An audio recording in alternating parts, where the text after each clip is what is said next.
rancangan pada elemen geometri dengan bahasan pokok, yaitu operasi vektor bidang R2. Sebelumnya, anggota kelompok 9 itu ada saya sendiri, Alvina Dwi Amalia, dan teman saya, Debbie Hermianti. Untuk daftar isi yang akan dibahas pada kali ini itu ada yang pertama analisis kesulitan siswa, yang kedua solusi dan inovasi, yang ketiga peta konsep, yang keempat CP dan TP, yang kelima ada modul ajar, yang keenam ada bahan ajar dan LKPD, yang ketujuh ada asesmen, dan yang terakhir ada pengayaan dan remedial.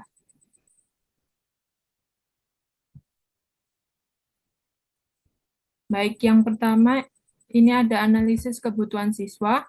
Berdasarkan hasil analisis beberapa jurnal, ditemukan bahwa masih terdapat kesulitan siswa dalam memahami materi vektor dapat dikelompokkan dalam beberapa aspek sebagai berikut.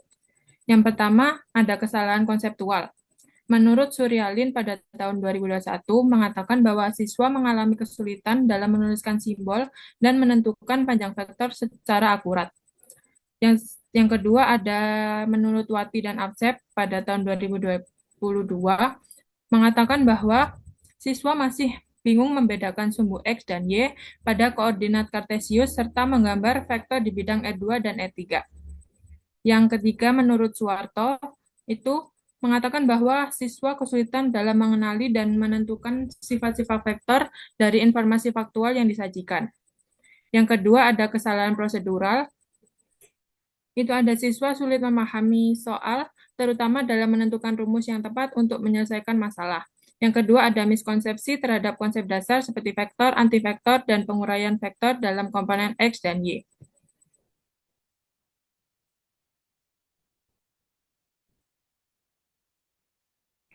Yang ketiga, ada kesulitan dalam penerapan konsep. Di sini yang pertama ada siswa belum memahami konsep panjang vektor dalam kaitannya dengan benda ruang, serta kesulitan menggunakan konsep ini untuk menyelesaikan soal terkait fenomena nyata menurut Suwarto pada tahun 2018. Yang kedua, ada kesulitan dalam menyalin data dari soal dan menerapkan rumus dengan tepat. Yang ketiga, ada siswa mempersingkat proses perhitungan yang seringkali menyebabkan jawaban akhir yang salah. Faktor yang terakhir itu ada faktor psikologis.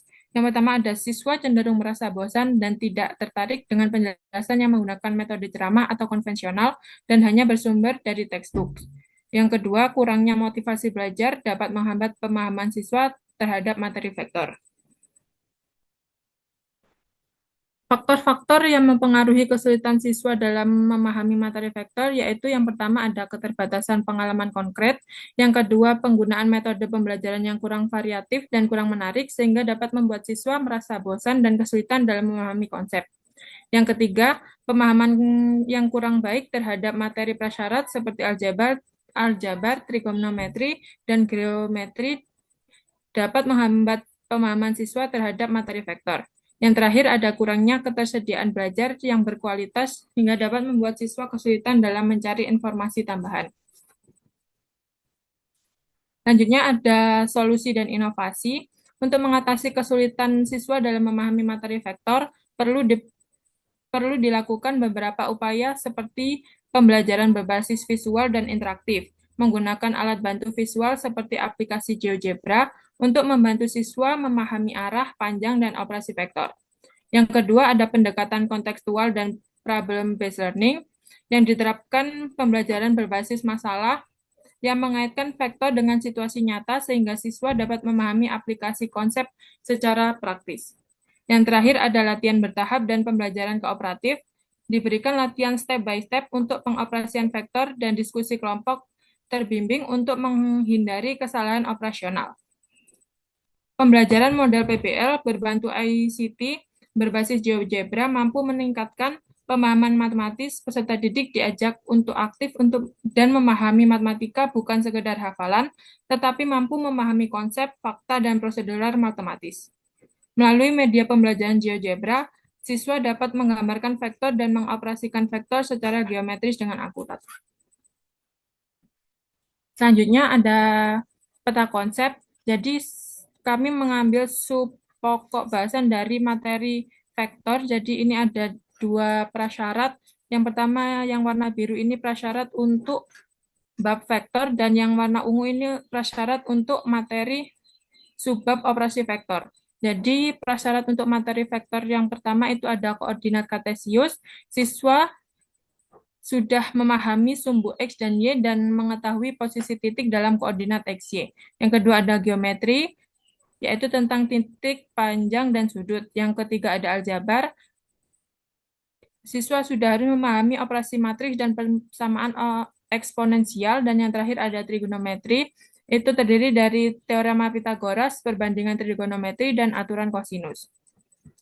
Selanjutnya untuk prasyarat materi subbab operasi vektor itu ada vektor dan skalar. Jenis-jenis vektor itu ada vektor lawan, vektor nol, vektor berkebalikan, dan vektor ekuivalen. Yang ketiga itu ada sistem koordinat, vektor satuan, dan vektor posisi.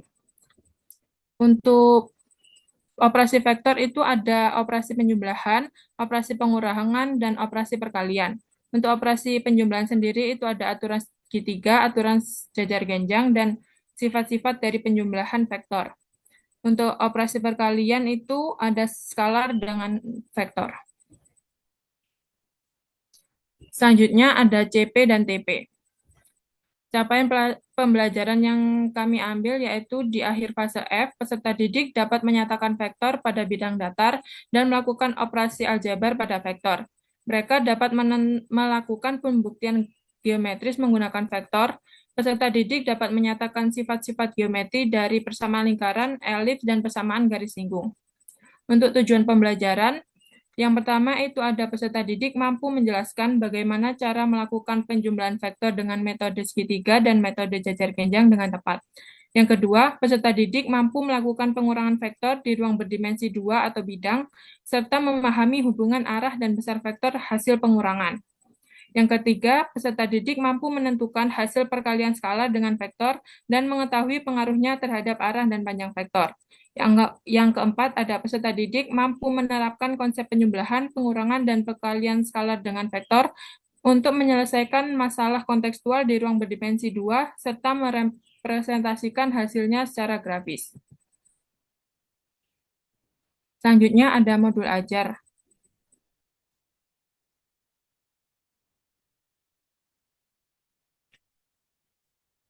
Modul ajar operasi aljabar vektor bidang R2. Yang pertama ada informasi umum.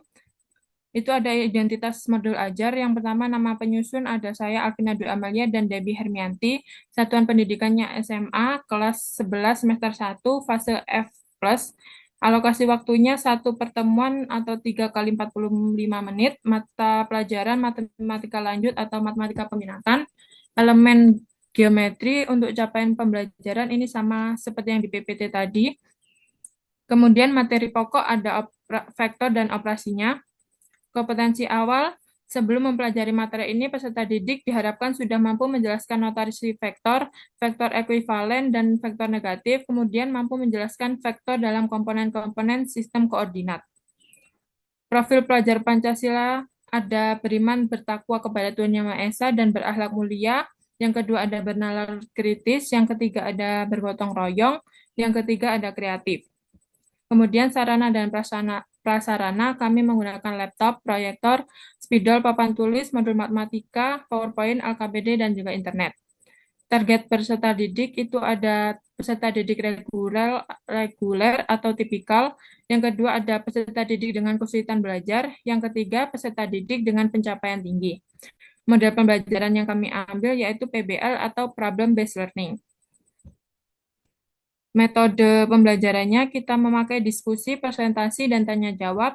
Untuk pendekatan pembelajaran memakai saintifik dengan sumber belajar, buku paket, modul, dan sumber lain dari internet. Selanjutnya ada kompetensi inti. Yang pertama ada tujuan pembelajaran, ini sama seperti yang di PPT tadi. Yang kedua ada pemahaman bermakna. Yang pertama ada melalui aktivitas pembelajaran dengan meminta peserta didik menceritakan pengalaman dalam menggunakan papan petunjuk suatu lokasi. Buat diskusi singkat tentang pentingnya petunjuk arah dan jarak untuk mencapai suatu lokasi dan meminta siswa untuk memikirkan petunjuk arah dan jarak di udara dan laut. Kemudian ada vektor merupakan besaran yang mempunyai besaran atau nilai dan arah. Adapun pengaplikasian vektor di kehidupan sehari-hari terdapat pada kejadian pesawat yang akan landing, perahu yang akan menyeberangi selat, orang yang menerbangkan layang-layang, kejadian orang pemanah menarik anak panah dari busurnya, dan lain sebagainya.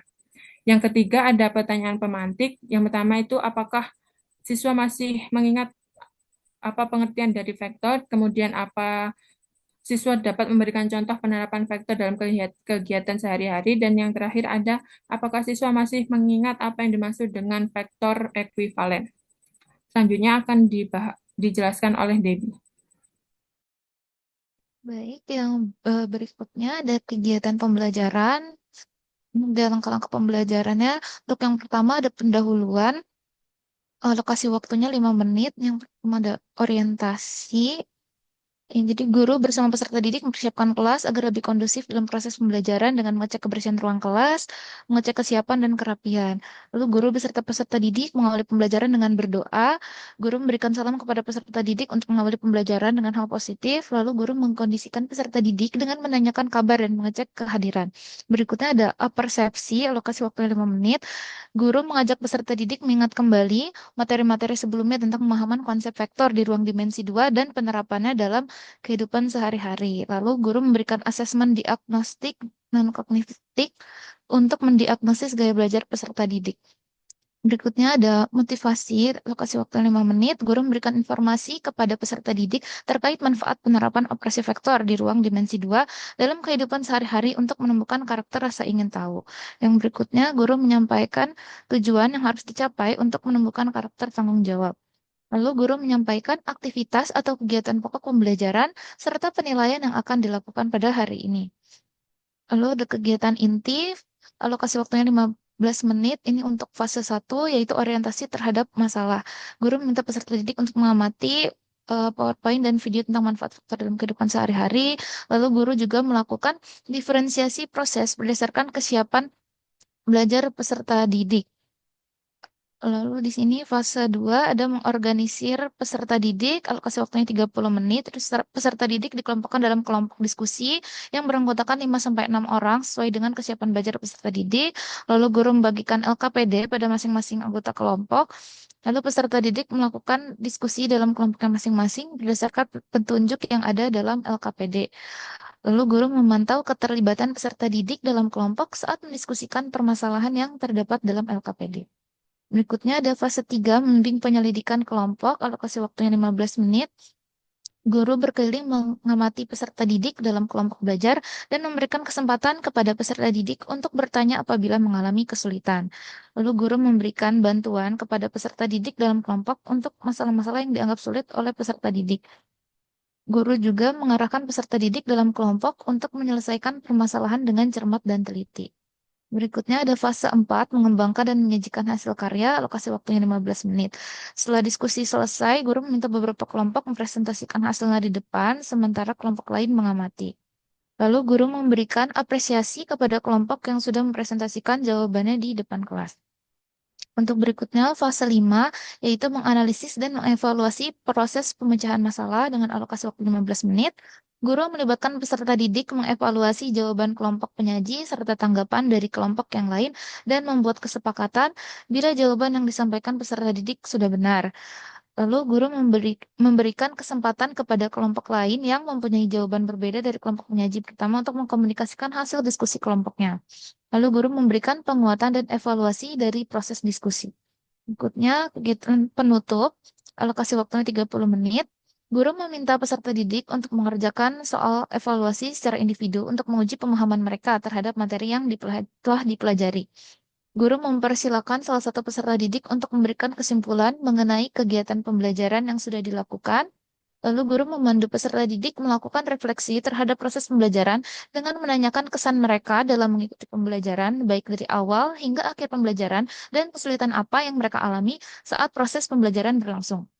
Lalu guru menginformasikan materi yang akan dipelajari pada pertemuan berikutnya, yaitu jarak dan sudut antara dua vektor untuk peserta didik lebih siap nantinya dalam menerima materi serta guru memberikan apresiasi kepada semua peserta didik untuk keaktifan saat proses belajar berlangsung.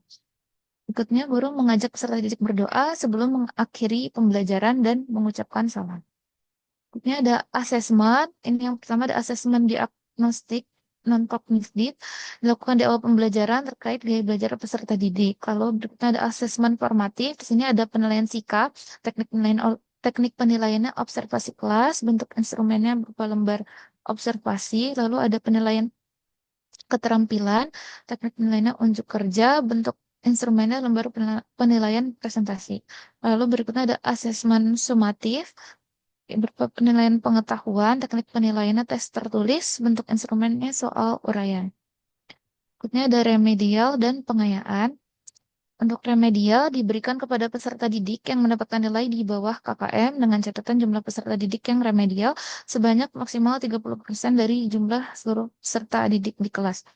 Jika jumlah peserta didik yang remedial mencapai 50%, maka diadakan remedial teaching terlebih dahulu, lalu dilanjutkan dengan remedial test.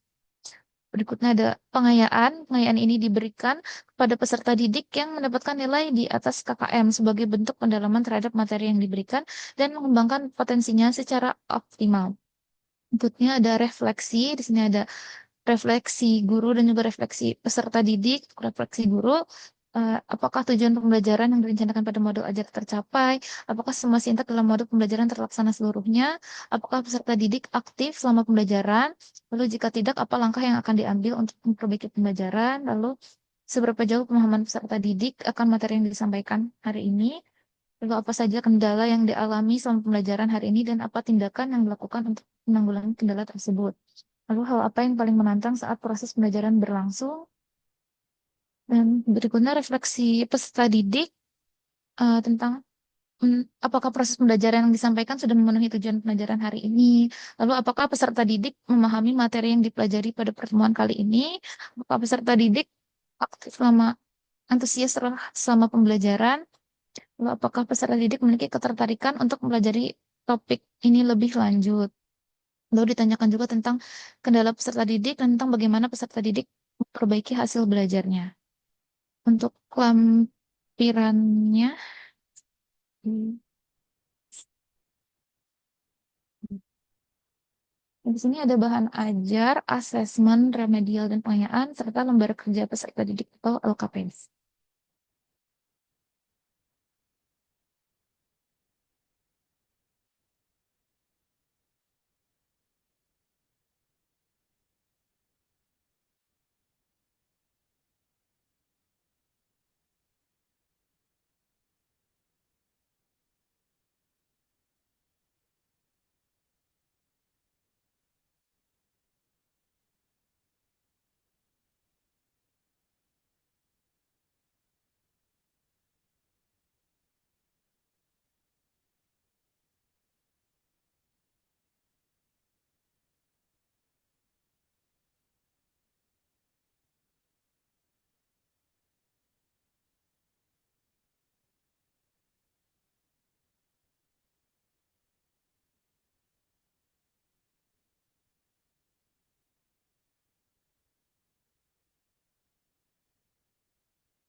Berikutnya di sini ada bahan ajarnya tentang operasi vektor di bidang R2.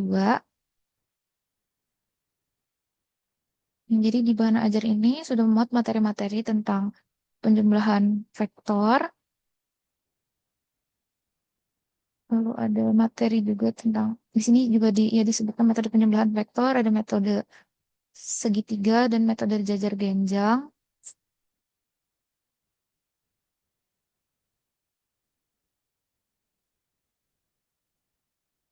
Nah, di sini juga diberikan contoh juga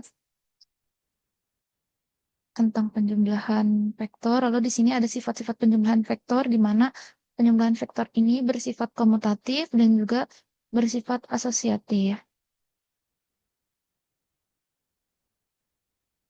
Lalu di sini ada materi juga tentang pengurangan vektor.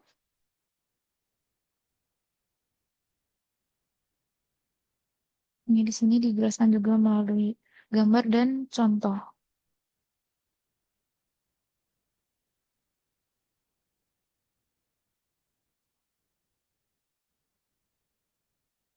Yang berikutnya ada materi tentang perkalian vektor dengan skalar.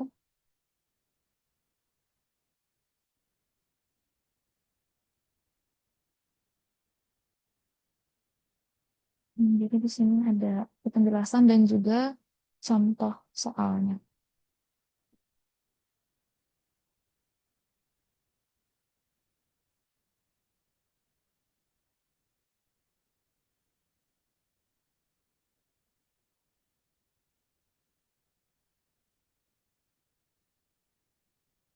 Ini berikutnya ada LKPD-nya untuk kerja peserta didik.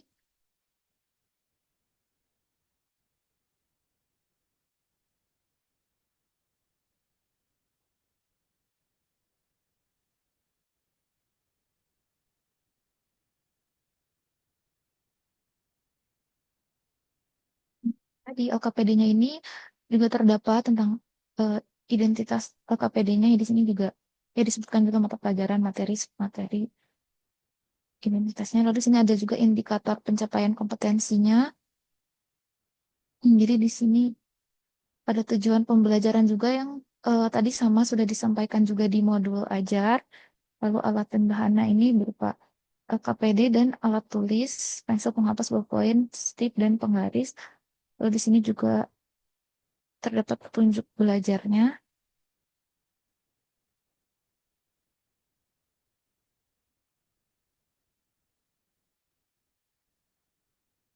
Di LKPD ini terdapat ya soal yang berbasis permasalahan.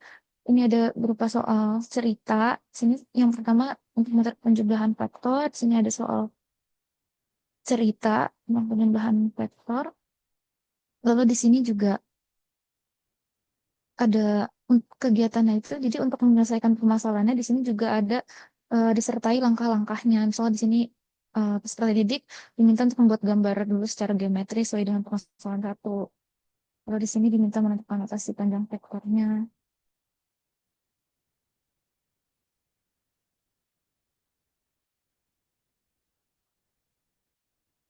Nah, lalu di sini dalam LKPD ini intinya terdapat langkah-langkah juga yang untuk memudahkan peserta didik dalam mengerjakan LKPD ini.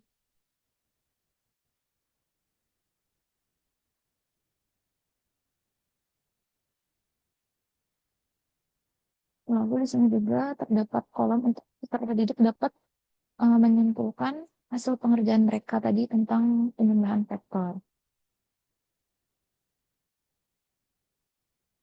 Lalu di sini ada kegiatan dua. Jika tadi yang pertama dengan menggunakan metode segitiga, maka di sini juga ada kegiatan yang dengan menggunakan metode jajar genggang. Ini mirip juga dengan kegiatan sebelumnya, jadi ada langkah-langkahnya juga.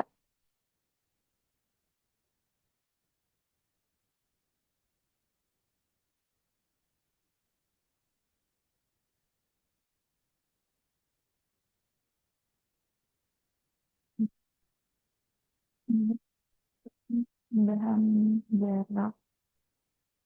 Lalu sama seperti sebelumnya ada kolom untuk peserta didik dapat menentukan juga. Lalu di kegiatan berikutnya ada tentang pengurangan vektor. Di sini diberikan contoh singkat juga tentang pengurangan vektor, vektor A dikurang vektor B.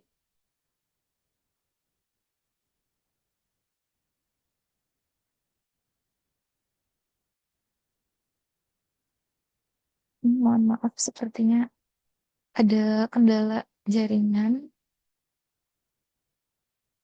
Ini saya izin share screen juga. Hmm.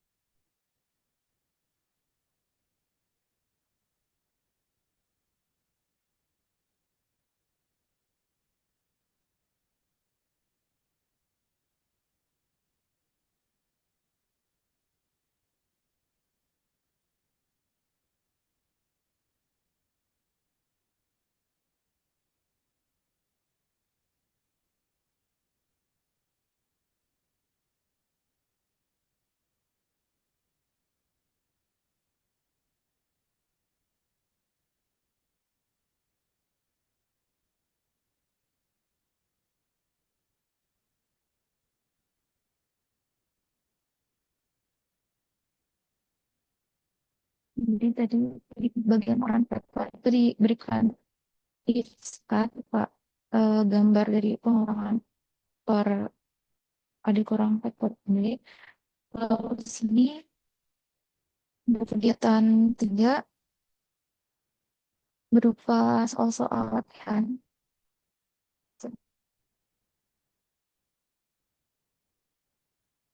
Lalu di sini ada kolom tempat siswa menuliskan kesimpulan juga. Lalu soalan dua ini tentang kalian skalar dengan power ini juga berupa soal cerita yang mengenai permasalahan yang bisa dibilang ini cukup sesuai juga dengan konteks nyata karena tentang jarak rumah dan jarak yang ditempuh. Lalu dari sini juga ada langkah-langkahnya mengerjakan permasalahan tadi. Mungkin karena memang kami mengambilnya tentang problem based learning, jadi tips di akademi juga kami mencanangkan cerita seperti itu. Lalu di sini ada langkah-langkahnya dan tempat untuk peserta didik membuat kesimpulan.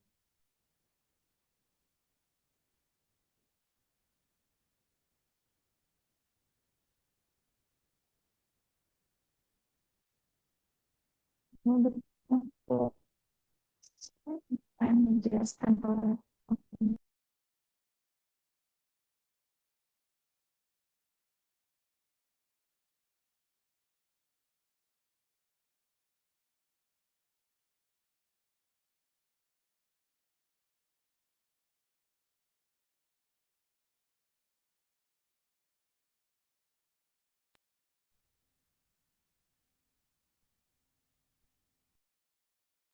mungkin saya izin memaparkan juga karena mungkin ada kendala juga di Alvina. Jadi di sini ada instrumen asesmen diagnostik atau non kognitif. Di sini ada petunjuk pengadaannya. Lalu ini ada tentang gaya belajar.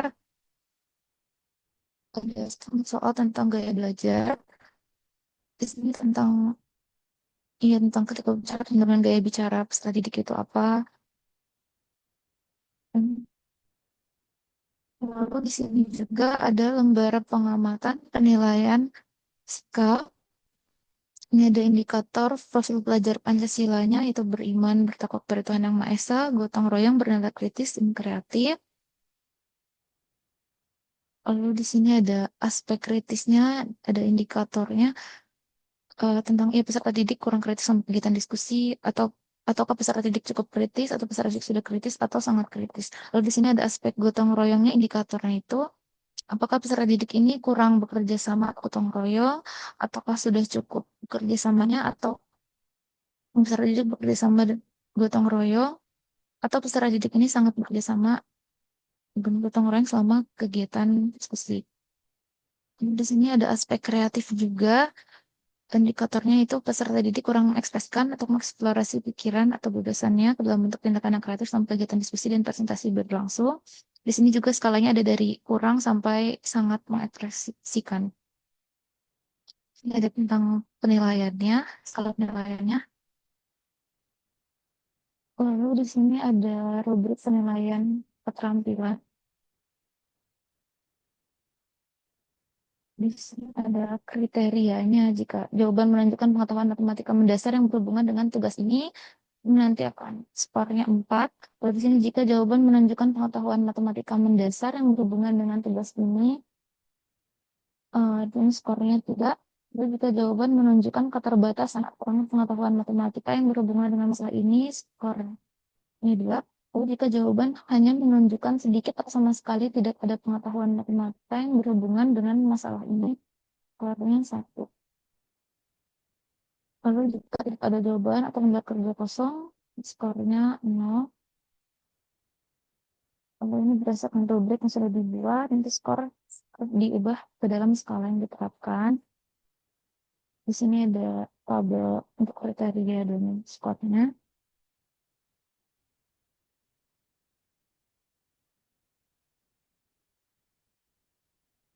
Lalu di sini ada lembar penilaian pengetahuan.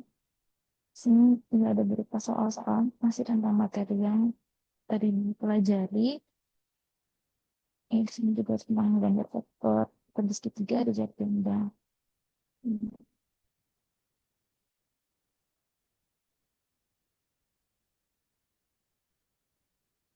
Lalu di sini ada rubrik penilaian pengetahuan. Di sini ada soalnya, lalu di sini juga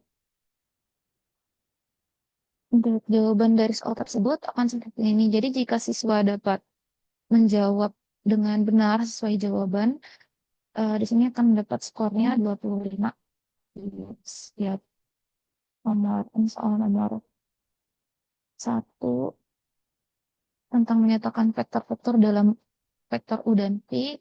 Lalu ini soal nomor 2 tentang penjumlahan vektor dan perkalian skalar dengan vektor juga. Lalu nomor 3 peserta didik diminta mengambil vektor dengan metode segitiga dan juga dengan metode gemblang.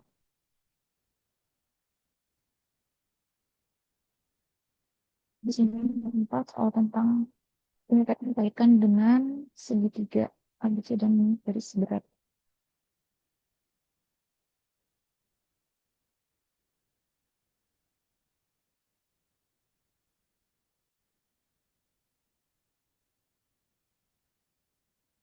Ini ada soal remedial.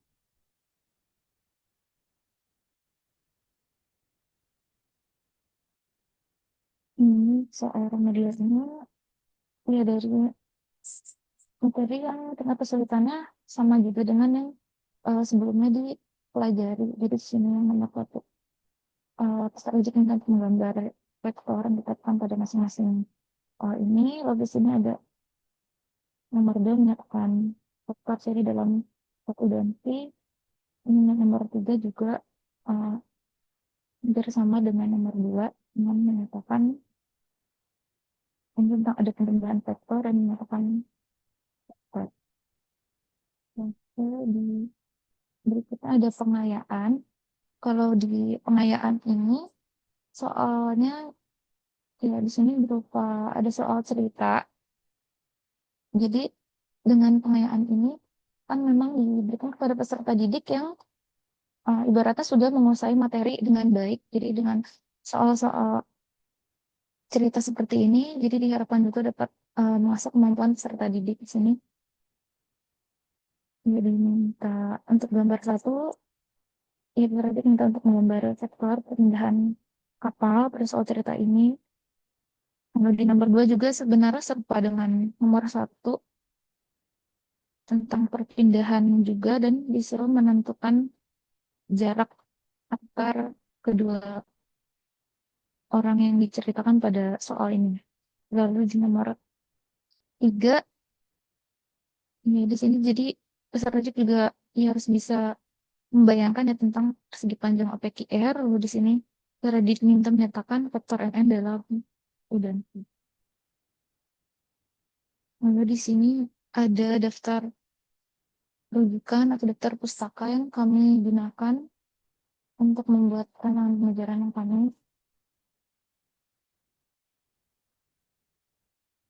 Ini demikian presentasi dari kelompok kami. Mungkin mohon maaf kalau ada kesalahan juga. Ini dari Ibu Ani atau teman-teman ada yang ingin bertanya atau menanggapi.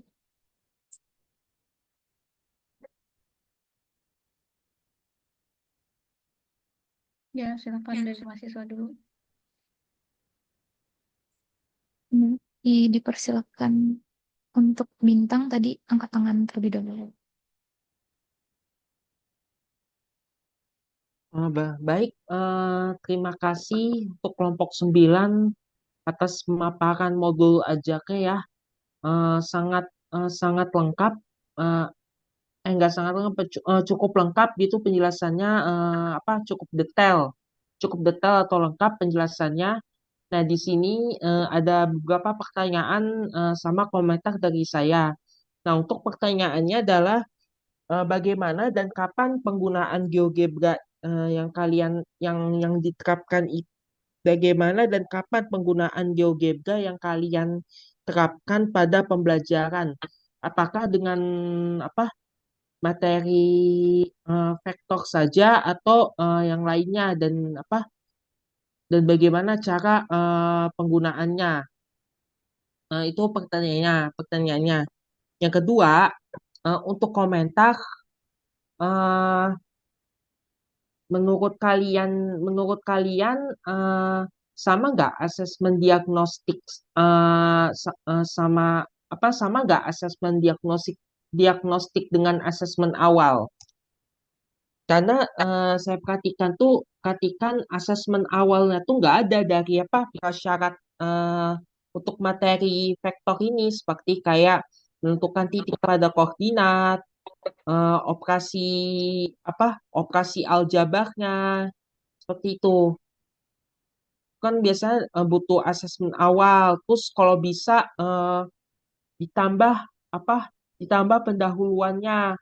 Nah, untuk pendahuluannya, nah itu kan kalau vektor kan banyak pendahuluannya. Misalnya nih, kita sehari-hari aja eh, jalan mau kita jalan mau kemana gitu. Kita mulai dari titik mana sampai titik mana. Misalkan saya mau berangkat ke kampus nih. Oh, dari titik sana ke titik sini. Itu dikasih pendahuluan kayak contoh seperti itu kayak kayak mungkin istilahnya istilah sederhana dalam kehidupan sehari-hari. Kan pasti orang mau jalan, mau ngapa-ngapain kan ada tujuannya. Nah, itu kan gunanya vektor seperti itu. Itu kayak pendahuluan yang lebih sederhana ya. Jadi kalau bisa ditambah pendahuluan seperti itu karena kan masih baik lagi tuh vektornya tuh. Masih baik lagi penerapan vektor seperti itu. Jadi untuk komentar komentar yang ketiganya coba di operasi pengurangan pada vektor dah.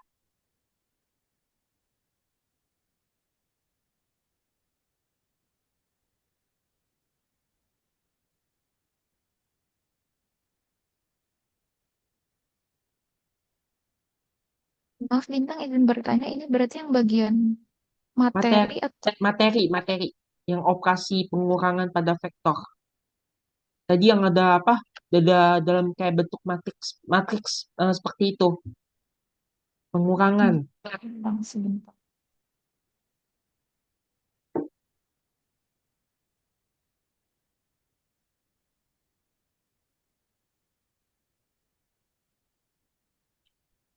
Hmm.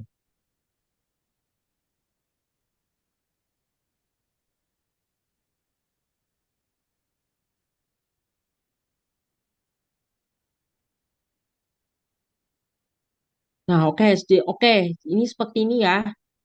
Jadi ini menurut saya untuk komponen vektor AB-nya jangan langsung dioperasikan seperti ini. Untuk komponen vektor AB-nya sama dengan B dikurang A dulu, terus titik B berapa, titik A berapa. Jangan langsung dikurang seperti ini. Karena khawatirnya, ini siswanya tuh kayak masih kurang paham gitu dengan konsep pengurangannya. Jadi jangan jangan seperti ini, jangan langsung seperti ini ya. Ada keterangan yang misalnya komponen vektor AB, misalnya pengurangannya B dikurang A, misalnya komponen vektor BC atau C dikurang B gitu. Atau masukin lalu masuk substitusi titik C-nya berapa, titik B-nya berapa. Karena ini kan operasinya kan mirip matriks ya, sedangkan vektor sudah dipelajari gitu sebelum matriks. Khawatirnya siswanya ini masih belum paham konsep pengurangannya seperti ini gitu ya karena belum ada konsep konsep operasi matriks yang belum mereka pahami seperti itu ya. Jadi kurang lebih ini seperti ini nih komentar dari saya terkait operasinya. Baik, terima Jadi oke, jadi itu saja sih pertanyaan dan komentar dari saya. Mudah-mudahan nanti ke depannya bisa diperbaiki atau diperbagus lagi. Baik, terima kasih banyak Bintang tadi atas komentar dan sarannya juga. Tadi juga dari Bintang berarti ada dua pertanyaan. Yang pertama tentang GeoGebra tadi dan yang kedua tadi tentang asesmen. Mungkin saya izin jawab yang tentang GeoGebra tadi tentang kalau nggak salah ingat bagaimana dan kapan tentang penerapan penggunaan GeoGebra dalam pembelajarannya. Jadi untuk di pengajaran vektor ini penggunaan GeoGebra ini bisa dilakukan ketika guru ini menjelaskan materi tentang vektor ini. Jadi guru bisa sambil menggunakan aplikasi GeoGebra untuk misalnya pada penyembelihan vektor itu kan juga bisa digunakan melalui GeoGebra. Mungkin saya eh, mungkin bisa juga saya tunjukkan dari GeoGebra ini. Nah,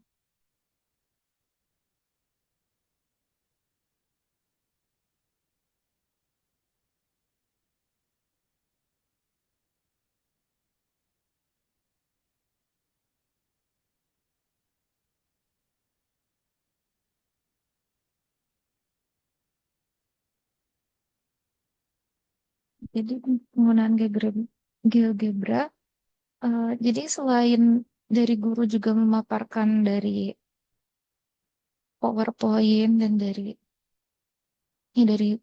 materi belajar yang disampaikan guru, mungkin bisa juga mungkin eh, misalnya jika ada peserta didik yang pada pelajaran yang belum familiar juga dengan GeoGebra, mungkin guru juga bisa sambil menunjukkan tentang misal penjumlahan vektor melalui GeoGebra itu gambarnya seperti apa. Lalu misalnya dan juga saat ketika siswa mengerjakan latihan atau LKPD, di sini guru juga memperbolehkan siswa untuk menggunakan GeoGebra sebagai alat bantu. Jadi dengan GeoGebra ini kan bisa membantu juga untuk memvisualisasikan dan juga mengecek. Jadi di sini kan untuk penambahan vektor juga bisa tervisualisasi dengan menggunakan GeoGebra. Lalu di sini juga di GeoGebra ini bisa juga ya untuk menentukan panjang vektornya.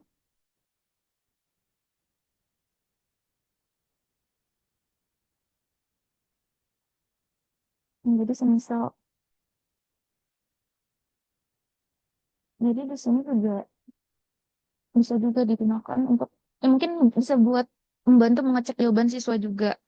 Eh, di sini juga bisa untuk menentukan panjang vektor dan untuk menunjukkan penemuan vektor seperti itu. Hmm.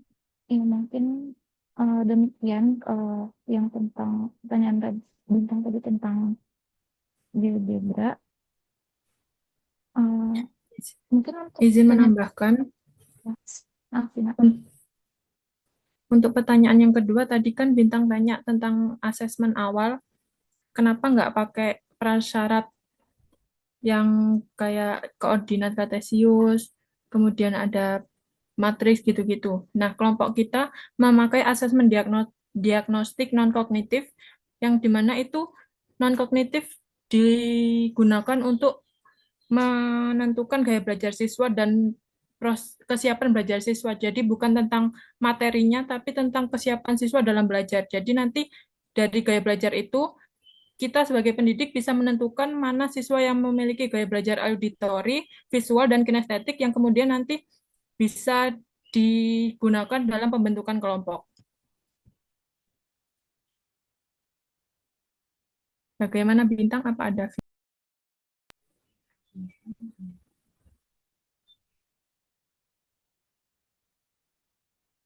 Oke, cukup jelas, sudah cukup jelas. Terima kasih. Tapi nanti perbaiki yang saya komentari ya. Ya, terima kasih.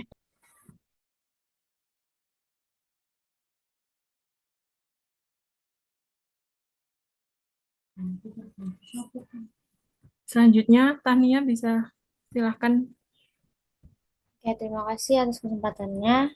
Saya izin bertanya ke kelompok. Di modul ajar tadi kan ada ini ya, target peserta didik dan itu ada 3 target. Yang pertama itu peserta didik tipikal, habis itu yang kesulitan belajar sama yang pencapaian tinggi gitu. Nah, habis itu tadi di kegiatan pembelajaran kan bakal dibuat kelompok ya. Apakah dengan target peserta didik ini dengan tiga target ini ketika digabungkan di pembentukan kelompok apakah akan berpengaruh? Terima kasih. Baik, pertanyaannya ditampung dulu. Selanjutnya, Kori silahkan sampaikan pertanyaannya. Baik, terima kasih atas kesempatannya. Saya mau bertanya tadi, kita kan tahu ya kalau misalnya banyak siswa di Indonesia ini kurang menyukai mata pelajaran matematika sehingga kita memerlukan analogi-analogi yang mendekati kehidupan nyata kita. Nah, dari soal-soal yang kalian bikin tentang vektor, itu tuh menurut kalian udah cukup belum untuk membuat siswa lebih paham tentang vektor dalam konteks nyata? Terima kasih.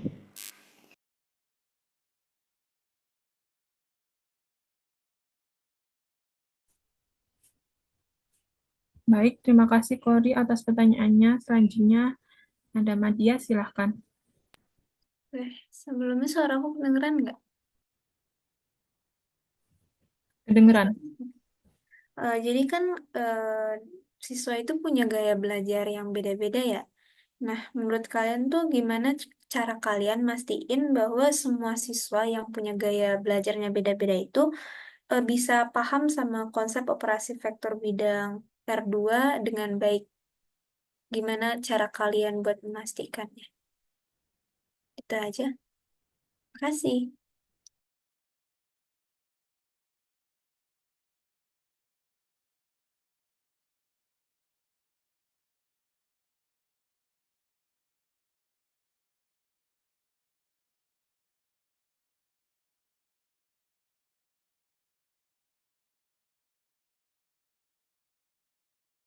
Baik, di sini saya izin menjawab pertanyaan Kori tadi ya tentang ya apakah soal-soal dari kami ini sudah cukup sesuai dengan konteks nyata ya kalau tidak salah tadi.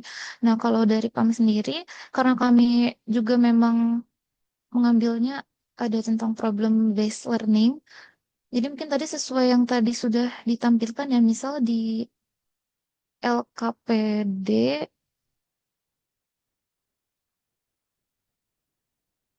misal di LKPD tadi ya di sini juga ada soal cerita ya tadi seperti yang ya misalnya ini tentang jadi kalau misal dengan soal cerita ini kan ibaratnya siswa mungkin bisa lebih apa ya bisa juga mengikuti ceritanya gitu kalau di sini kan tentang terdapat sekumpulan siswa sedang berwisata di Kebun Raya Bogor lalu mereka lihat-lihat pemandangan dari titik A lalu ke titik B lalu ke titik C lalu ditanya berapa jauh perpindahan yang mereka alami.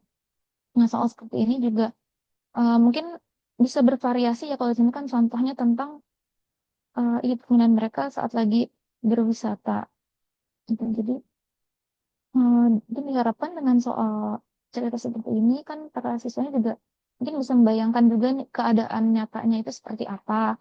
Lalu soal cerita yang berikutnya juga ini ada hubungan tentang varian skalar. Jadi di sini itu misal ada ya di sini kan nama tokohnya ada Astri dan Denny tinggal di perumahan dengan jarak-jaraknya ini sama kan. Berarti jika jarak antar rumahnya itu sama, berarti kan di sini ada peran tentang perkalian skalar di mana misal kalau dari jarak A ke B ini misalnya 2i ditambah 4j, berarti kalau jarak dari A ke D ini berapa? Itu kan bisa juga melakukan perkalian skalar untuk vektor ini. Jadi dengan soal cerita seperti itu juga diharapkan ini bisa membuat siswa lebih paham tentang vektor dalam situasi mereka. Nah, mungkin itu ya sedikit contohnya dari anak kami. Bagaimana Kori apakah sudah terjawab? Sudah, Dewi. Terima kasih. Terima kasih juga. Baik, selanjutnya saya izin menjawab pertanyaan Tania tadi terkait target peserta didik ya. Yang pertama kan ada target peserta didik reguler atau tipikal, itu maksudnya siswa yang tidak memiliki kesulitan dalam mencerna dan memahami materi ajar. Yang kedua itu ada peserta didik dengan kesulitan belajar. Itu siswa yang memiliki gaya belajar terbatas, misalnya hanya satu, yaitu auditori, atau siswa yang memiliki kesulitan dengan bahasa dan pemahaman yang kurang dan merasa kurang percaya diri dan kesulitan berkonsentrasi jangka panjang. Yang terakhir itu ada peserta didik dengan pencapaian tinggi, itu siswa yang mampu mencerna materi dengan cepat dan mampu mencapai keterampilan berpikir aras tinggi atau high order thinking skill dan memiliki keterampilan memimpin. Itu untuk apa tadi pertanyaan tentang pengaruh terhadap pembentukan kelompok itu jadi ketika kita sebagai pendidik ingin membentuk kelompok itu bisa berdasarkan tingkat pemahaman yang tadi ada yang reguler, ada yang kesulitan belajar dan ada yang tingkat tinggi. Jadi dalam satu kelompok itu terbagi rata dan tidak ada yang satu kelompok hanya siswa yang pintar-pintar saja. Bagaimana Tania? Apa ada feedback?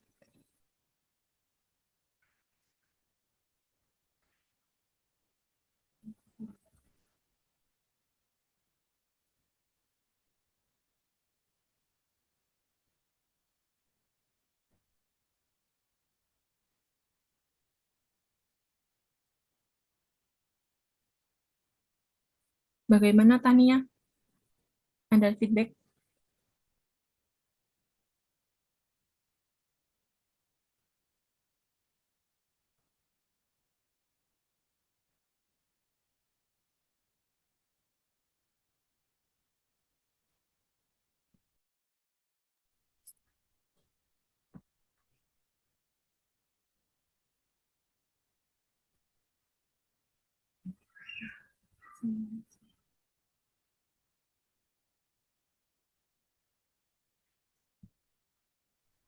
Terjawab.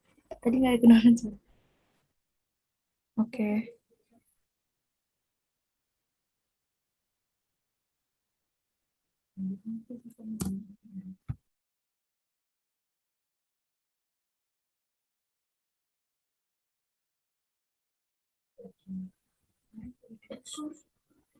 Selanjutnya saya izin menjawab pertanyaan Madia terkait ini bagaimana cara kita memastikan bahwa semua siswa Sudah terjawab, boleh dilanjutkan.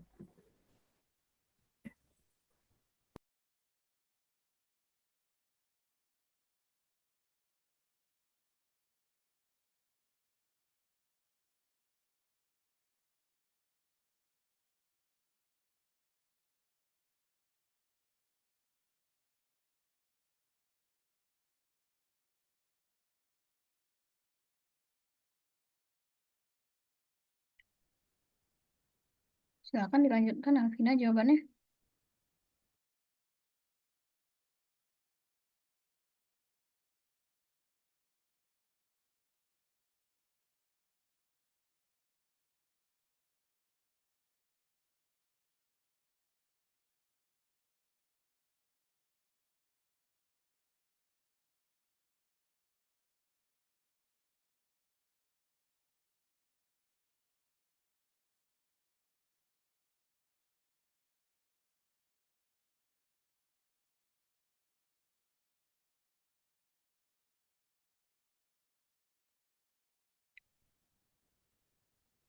Debbie mana? Alvinanya kemana nih, Debbie? Baik Bu, ini kata Alvina ada kendala di mic-nya. Mungkin saya izin juga menyampaikan jawabannya itu tadi dari pertanyaan Madia. Jadi untuk memastikan semua siswa dapat memahami materinya bisa menggunakan beberapa metode yang sudah dijelaskan tadi, yaitu ada pendekatan multimodal di mana pembelajaran menggunakan GeoGebra untuk mendukung siswa dengan gaya belajar visual, auditory, dan kinestetik melalui interaksi visual, praktik langsung, dan penjelasan secara verbal. Lalu di sini bisa juga dengan menggunakan pembelajaran problem-based learning, sehingga siswa itu dapat belajar dari masalah kontekstual yang relevan dan mudah dipahami. Lalu bisa juga dengan pemberian asesmen formatif secara berkala, sehingga dengan begitu guru juga dapat mengevaluasi pemahaman siswa secara berkala dan memberikan umpan balik secara personal kepada siswa, sehingga siswa dapat memperbaiki kesalahan dan memahami konsep sebelum melanjutkan ke materi berikutnya. Hmm, Nah, jadi seperti itu untuk Madi, apakah sudah terjawab? Oke, sudah terjawab, Debbie. Terima kasih. Terima kasih.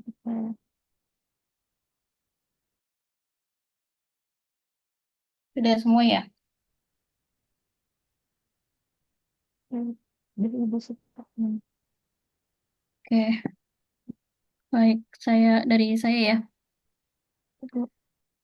Eh, Kelompok 9 sudah cukup baik ya, sudah lengkap dari mulai apa namanya instrumennya yang ada di modul, kemudian juga apalagi itu bahan ajarnya juga sudah ada LKPD-nya juga, lalu instrumen-instrumennya itu juga sudah disertai dengan rubrik-rubrik penilaiannya.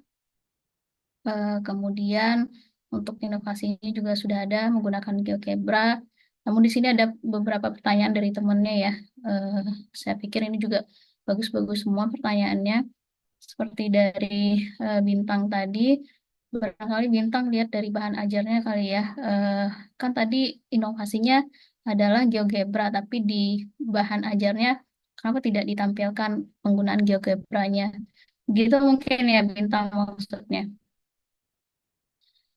Eh, Lalu juga ada pertanyaan tentang apa sih bedanya asesmen awal dengan asesmen diagnostik ya.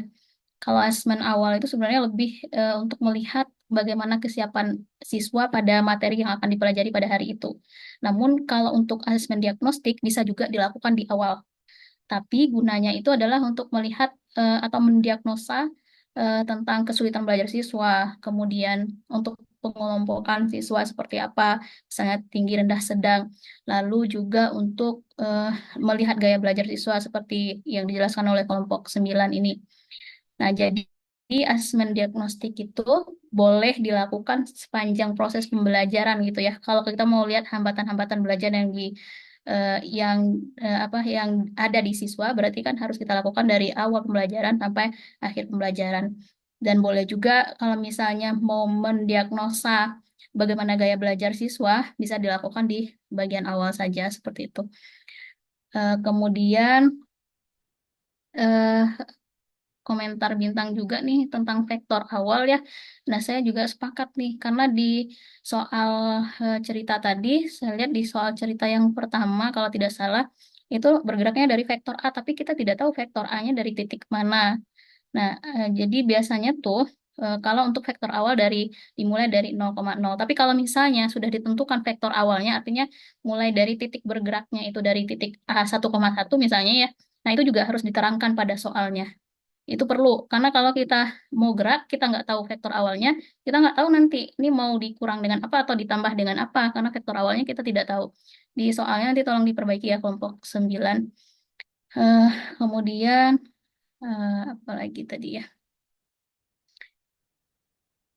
Nah, ini juga yang mau saya tanyakan nih. Kalau kita melakukan asesmen di awal untuk mendiagnosa gaya belajar, tentu saja hasil asesmen tersebut, hasil diagnosa tersebut harus kita fasilitasi, begitu kan ya, kelompok 9. Misalnya tadi ada asesmen non-kognitif yang dilakukan oleh kelompok 9, itu untuk melihat gaya belajar. Nah, dari sana harusnya eh, misalnya diperoleh siswa dengan gaya belajar auditori. Nah, nanti itu difasilitasi dengan apa harus ada di bahan ajarnya. Misalnya kalau yang kinestetik, nanti di bahan ajarnya difasilitasi dengan apa. Jadi jangan sampai kita melakukan diagnosa nih, tapi kita tidak memfasilitasi hasil-hasil dari diagnosa tersebut. Misalnya gaya belajar visual, kita fasilitasi dengan bahan ajar yang seperti apa. Itu ya, kelompok 9 tambahan dari saya. Kemudian di apa LKPD, saya lihat sudah ada contoh untuk yang ada kaitannya dengan soal cerita dengan kehidupan sehari-hari ya, kaitannya dengan kehidupan sehari-hari. Namun di bahan ajarnya itu belum ada sama sekali, ya kan? Belum ada ya. Lebih lengkap LKPD-nya daripada di bahan ajarnya. Kemudian misalnya di slide yang ke berapa tadi 1 sampai 5 kalau saya tidak salah tuh apa dijelaskan tentang penjumlahan vektor dengan menggunakan cara segitiga sama jajar genjang kan ya. Nah, jadi pada contoh soalnya harusnya di slide ke-6 itu coba bisa ditampilkan mungkin kelompok 9. Baik, Ibu, maaf sebentar.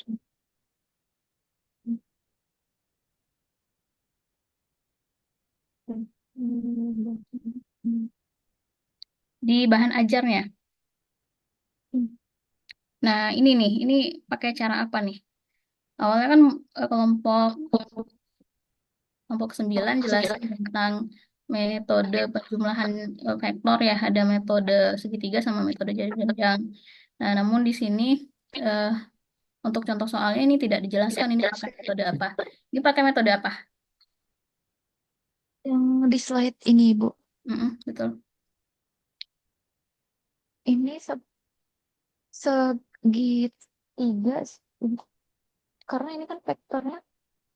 Oke. Jadi ini maksud saya ini kan bahan ajar berupa PPT ya. Kalau PPT oke, berarti berupa poin-poinnya saja. Tapi tentu saja di penjelasannya nanti kepada siswa kelompok 9 harus menjelaskan nih metode segitiga itu langkah-langkahnya seperti apa. Perbedaannya dengan metode jajar genjang yang seperti apa. Nah, kalau metode segitiga itu kan kita menempatkan misalnya ini AB ya. Ada panahnya di sini. Kemudian kalau ada vektor BC, nah kita tempatkan yang pangkal vektor BC itu ke ujung vektor AB gitu kan ya. Nah, nanti hasilnya adalah vektor apa gitu. Kemudian kalau banyak vektor seperti ini, nah nanti prosesnya seperti apa itu juga harus dijelaskan pada proses pembelajarannya. Kalau mungkin di PPT tidak terpampang secara rinci, tidak apa-apa, tapi pada penjelasannya kepada siswa harus serinci mungkin. Nah, lalu tadi kalau tidak salah ada tentang vektor 0 juga ya, kelompok 9. Vektor 0 itu materi prasyaratnya atau materi yang akan dijelaskan? Materi prasyarat. Materi prasyarat. Nah, vektor 0 itu akan terkait dengan vektor awal tadi atau titik asal. Makanya perlu diketahui tentang vektor 0. Misalnya kalau ada soal cerita tadi ya, bergeraknya dari titik A. Titik A itu adalah vektor asal atau titik awalnya 0,0 kalau misalnya tidak diberitahukan. Biasanya seperti itu. Itu. Jadi untuk penambahan di contoh soal nanti perlu dijelaskan tentang vektor 0.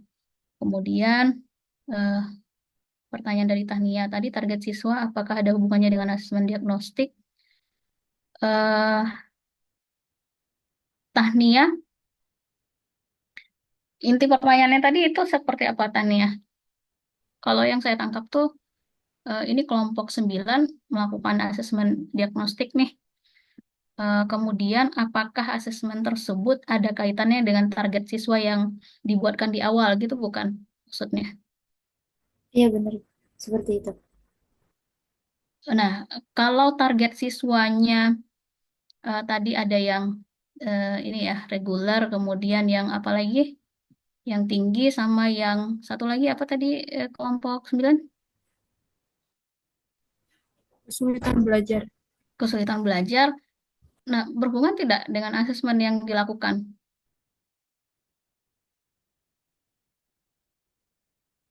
Kalau yang non-diagnostik, non-kognitif yang dilakukan oleh kelompok 9 ini adalah tentang gaya belajar malah ya. Apakah akan melihat gaya belajar ketiga tipe atau target siswa tersebut atau seperti apa maksudnya? Benar seperti itu. Karena bisa saja diagnosa yang kita lakukan itu adalah diagnosa terhadap hambatan belajarnya, bukan pada bagaimana gaya belajarnya. Nah, tapi yang saya lihat dari kelompok 9 ini, yang mereka lakukan itu adalah mendiagnosa apa saja gaya belajar dari ketiga target siswa tersebut. Begitu ya kelompok 9.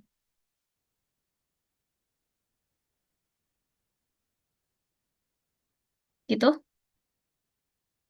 Debbie sama Alvina. Iya, Ibu. Oke. Kemudian pertanyaan dari Kori tadi soal tentang vektor dalam konteks nyata sebenarnya udah ada tapi di bahan ajarnya nanti perlu ditambahkan. Kemudian dari Madia, nah bagaimana memastikan bahwa bahan ajar terfasilitasi dengan semua hasil diagnosa tadi. Nah harusnya kan di EKLPD ataupun di bahan ajar misalnya hasil diagnosanya eh, ada yang kemampuan belajar apa gaya belajarnya visual. Kalau visual tentunya dibanyakin gambarnya gitu kan. Kemudian kalau video misalnya ditambahkan link-link YouTube eh, untuk memfasilitasi gaya belajar yang apa visual juga kan bisa juga untuk yang auditori. Nah, kayak gitu contoh-contohnya ya untuk kelompok 9. Oke, secara garis besar ini sudah cukup baik. Eh, Kalau bisa untuk kelompok berikutnya di minggu depan itu semakin baik lagi dari komentar-komentar dan pertanyaan yang sudah diberikan oleh teman-teman tadi ya. Semoga bisa jadi masukan. Oke, cukup dari saya. Selanjutnya ditutup untuk kelompok 9. Silakan.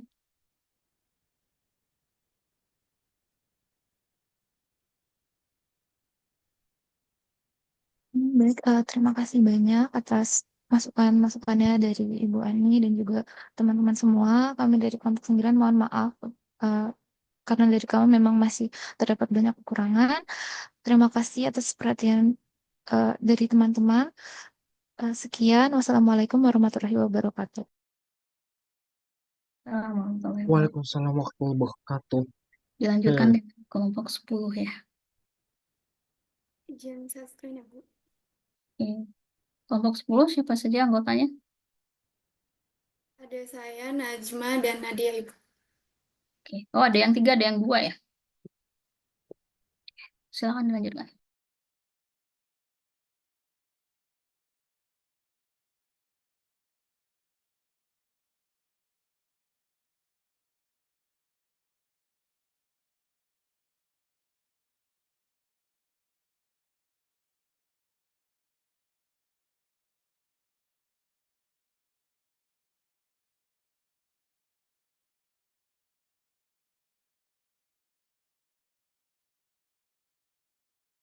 Baik, Assalamualaikum warahmatullahi wabarakatuh. Selamat sore Bu Ani dan selamat sore teman-teman semua.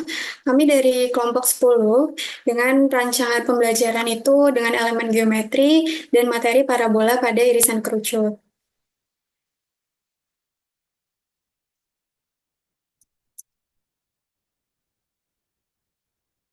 Adapun anggota dari kelompok 10 itu ada saya, Najma Hayati, dan Nadia Rizkelia Putri. Dan untuk daftar isi, yang pertama ada analisis kesulitan, yang kedua ada solusi, yang ketiga ada peta konsep, yang keempat ada CP dan TP, yang kelima ada modul ajar, dan yang keenam ada referensi. Nah, yang pertama ini ada kelemahan. Jadi, menurut Abdul tahun 2020 dan Yaya dan kawan-kawan, tahun 2019 ini menunjukkan bahwa kelemahan siswa pada materi irisan kerucut, terutama parabola, ini disebabkan karena siswa hanya menghafal rumus. Dalam menghafal rumus, siswa juga kesulitan karena rumusnya terlalu banyak. Kemudian menurut Suprapti tahun 2020 dan Yasmin dan Eus tahun 2023 mengatakan bahwa materi ini terlalu abstrak dan tidak divisualisasikannya materi ini juga menjadi penyebab lemahnya siswa dalam memahami materi. Kemudian menurut Abdul tahun 2020 dan Putri 2016 juga mengatakan bahwa dalam menjelaskan materi ini siswa terlalu pasif dan hanya berpaku pada guru atau teacher center. Sedangkan kelemahan yang berkaitan dengan elemen prosesnya itu adalah yang pertama penalaran pembuktian matematis, pemecahan masalah matematis, dan koneksi matematis.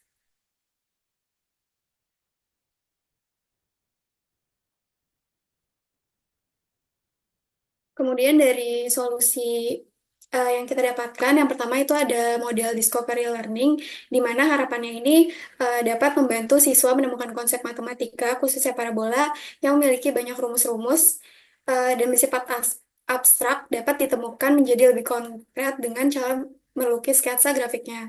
Kedua, bisa memotivasi siswa belajar kreatif dan bermakna. Yang ketiga, tenaga pendidik bisa mengelola kelas dalam proses kegiatan pembelajaran yang inovatif, kreatif, menarik, sehingga pembelajaran menjadi bermakna. Terus yang kedua ada model ATI atau Aptitude Treatment Interaction, di mana di sini itu meningkatkan motivasi belajar siswa karena siswa dapat menyampaikan apa yang tidak dimengerti kepada temannya. Hal tersebut menunjukkan bahwa siswa yang sudah paham dengan materi dapat membantu temannya yang belum paham materi tersebut akan termotivasi oleh siswa lain yang memahami materi. Yang kedua, ada terjalinnya komunikasi antar siswa dalam berkelompok sehingga mampu meningkatkan kualitas pembelajaran. Adanya interaksi antar siswa merupakan langkah untuk menjalin komunikasi dengan siswa lainnya. Terus kita juga menggunakan media GeoGebra, di mana media pembelajaran GeoGebra ini dapat membantu meningkatkan pemahaman siswa, menyajikan gambar dengan menarik, serta memudahkan penafsiran matematika dan mendapatkan informasi. Kemudian, media GeoGebra juga mampu untuk membangkitkan motivasi dan meningkatkan kemampuan penalaran matematis siswa dalam proses belajar mengajar karena objek matematika dapat dilihat dan didemonstrasikan secara langsung.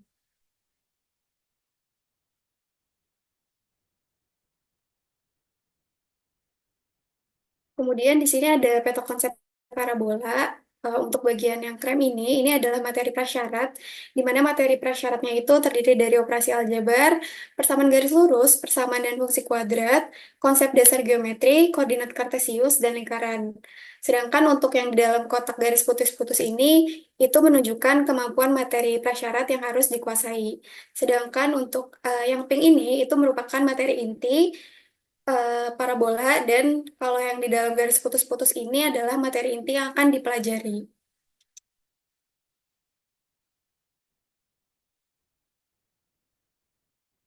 Selanjutnya ada CP dan ATP. Untuk capaian pembelajarannya, yaitu di akhir fase F+, peserta didik dapat menyatakan vektor pada bidang datar dan melakukan operasi aljabar pada vektor. Mereka dapat melakukan pembuktian geometris menggunakan vektor. Peserta didik dapat menyatakan sifat-sifat geometri dari persamaan lingkaran, elips, dan persamaan garis singgung.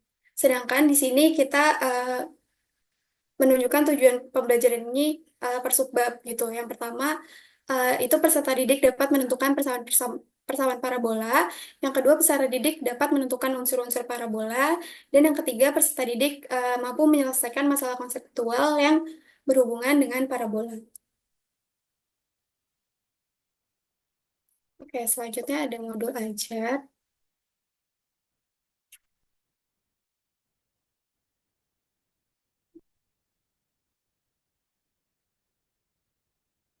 Nah, ini adalah modul ajar kurikulum Merdeka Matematika fase F+, kelas 12, materi parabola. Di sini ada yang pertama ada informasi umum. Di informasi umum ini ada identitas modul. Di sini ada penyusunnya, institusinya, tahun penyusunan, jenjang sekolah, mata pelajaran, fase F, kelas, semester, bab, subbab, kata kunci, dan alokasi waktu. Selanjutnya ada capaian pembelajaran keseluruhan fase F, juga ada capaian berdasarkan elemen geometrinya yang sudah dijelaskan di PPT sebelumnya. Kemudian untuk kompetensi awal di sini sesuai dengan materi prasyarat. Yang pertama ini ada memahami sistem koordinat kartesius, menguasai konsep dasar persamaan dan fungsi kuadrat. Yang ketiga ada mengerti persamaan garis lurus. Yang keempat memahami konsep lingkaran dan memiliki pemahaman dasar trigonometri. Sedangkan untuk profil pelajar Pancasilanya ini ada mandiri, berpikir kritis, dan kreatif. Dan untuk sarana dan prasarananya itu ada laptop atau PC, proyektor, papan tulis, alat tulis, LKPD, PPT, dan buku siswa. Untuk target peserta didik, di sini ada peserta didik CIBI, peserta didik reguler atau tipikal, dan peserta didik dengan hambatan belajar. Sedangkan untuk model, metode, dan pendekatan pembelajarannya itu, yang pertama ada model pembelajaran tatap muka, model pembelajaran discovery learning, ada model pembelajaran ATI atau Aptitude Treatment Interaction, di mana ATI ini merupakan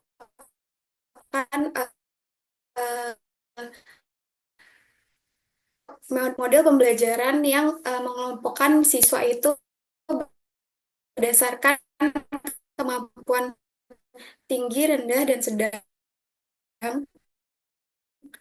Terus di sini ada metodenya itu diskusi dan pendekatannya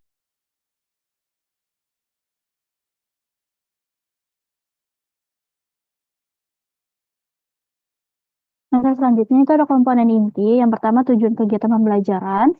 Di sini ada tujuan pembelajaran babnya, yaitu peserta didik mampu menentukan persamaan lingkaran, elit, parabola, dan hiperbola.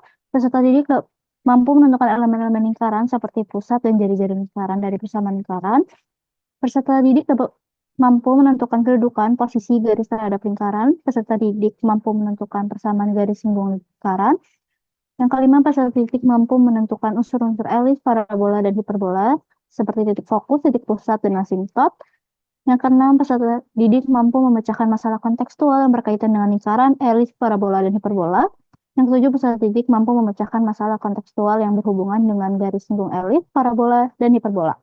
Untuk tujuan pembelajaran subbabnya, seperti yang di PPT sebelumnya, yaitu peserta didik mampu menentukan persamaan parabola, peserta didik mampu menentukan unsur-unsur parabola. Yang terakhir, peserta didik dapat menyelesaikan masalah kontekstual yang berhubungan dengan parabola. Selanjutnya ada pemahaman bermakna, yaitu pada sebab ini peserta didik mempelajari materi tentang persamaan irisan kerucut yang berbentuk parabola, termasuk mengidentifikasi unsur-unsur irisan kerucut berbentuk parabola. Selanjutnya ada pertanyaan pemantik, yaitu, tahukah kalian apa itu parabola? Dan apakah kalian tahu bagaimana cara membuat grafik parabola? Selanjutnya ada kegiatan pembelajaran. Yang pertama itu ada kegiatan pendahuluan yang dilakukan dengan alokasi waktu 10 menit, di mana guru mengucapkan salam pembuka, mengecek kehadiran peserta didik, dan berdoa untuk memulai pembelajaran. Guru menanyakan kabar peserta didik, lalu ada persepsi, di mana guru mendorong siswa untuk mengingat kembali materi fungsi kuadrat yang telah dibahas pada kelas 10 SMA sebelum memulai kegiatan ini, terutama tentang persamaan dan perbedaan fungsi kuadrat yang telah dipelajari sebelumnya dengan materi irisan kerucut berbentuk parabola. Lalu guru menjelaskan tujuan pembelajaran atau kompetensi dasar yang akan dicapai. Lalu guru menyampaikan cakupan materi dan penjelasan uraian kegiatan pembelajaran. Lalu guru memberikan motivasi kepada peserta didik. Selanjutnya ada kegiatan inti dengan alokasi waktu 115 menit. Yang pertama itu ada bagian stimulus berupa gambar, di mana guru menyajikan gambar kontekstual dengan menggunakan slide pada PowerPoint. Lalu menyajikan gambar grafik, boleh lebih scroll ke bawah, Misma. Terus lanjutin.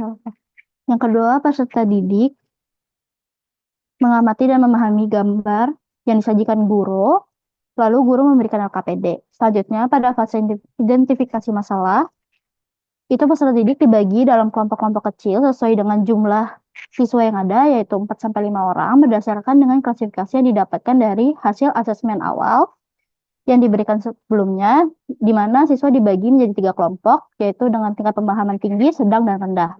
Yang kedua, peserta didik secara bersama-sama dalam kelompoknya menelaah masalah yang disajikan dalam LKPD. Lalu peserta didik membagi tugas untuk mencari informasi yang diperlukan untuk menyusun penyelesaian masalah atau solusi terkait. Untuk fase kedua, yaitu pengumpulan data, di mana peserta didik fase ketiga, di mana peserta didik melakukan penyelidikan dan mencari informasi dari LKPD yang diberikan. Lalu yang kedua, guru memantau diskusi setiap kelompok dan memastikan keterlibatan setiap peserta didik dalam kelompok selama melakukan penyelidikan.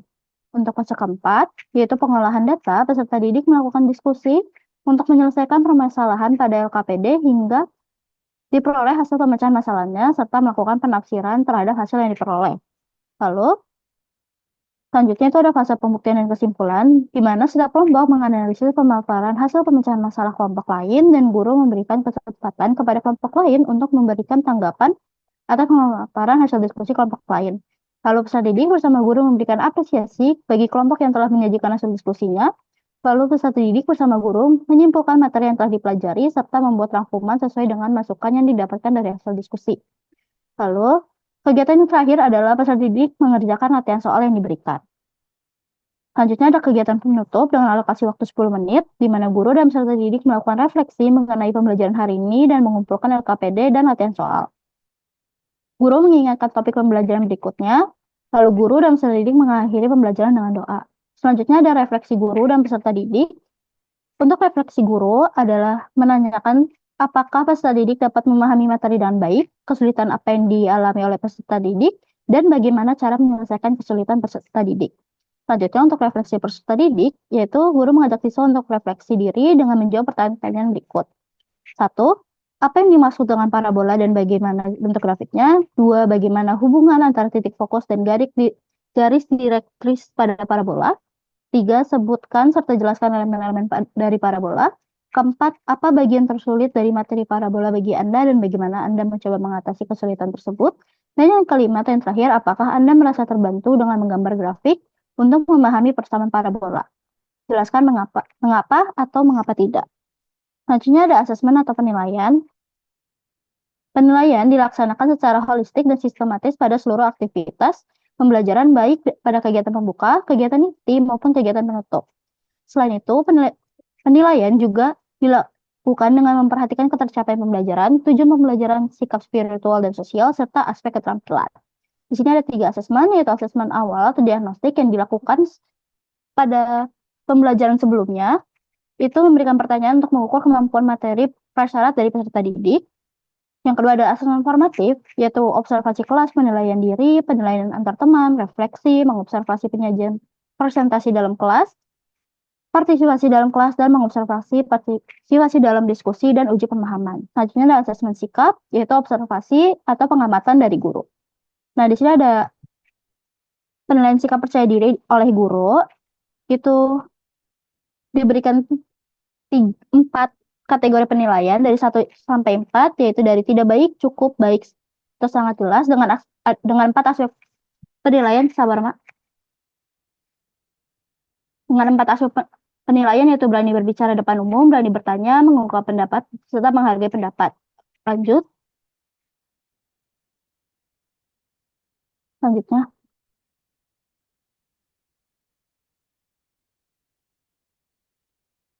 Selanjutnya ini ada rubrik penilaiannya dengan nilai 1 sampai 4 dengan keterangan dari tidak berani hingga sangat berani. Lalu ada lembar observasi, ke bawah dikit, lembar selanjutnya, lembar observasi kegiatan pembelajaran dari siswa, aspek yang nilai dari kegiatan pendahuluan hingga kegiatan penutup dengan 4 kategori yang sama, yaitu kurang, cukup, baik, dan sangat baik. Selanjutnya ada penilaian keterampilan diskusi dengan 4 kategori juga, dengan nilai A sampai D, yaitu dari baik sampai kurang. Dengan indikatornya itu ada mampu menyampaikan hasil diskusi, mampu mengomunikasikan ide dan gagasan, serta mampu merespon pertanyaan pada sesi diskusi. Selanjutnya ada interaksi dengan orang tua.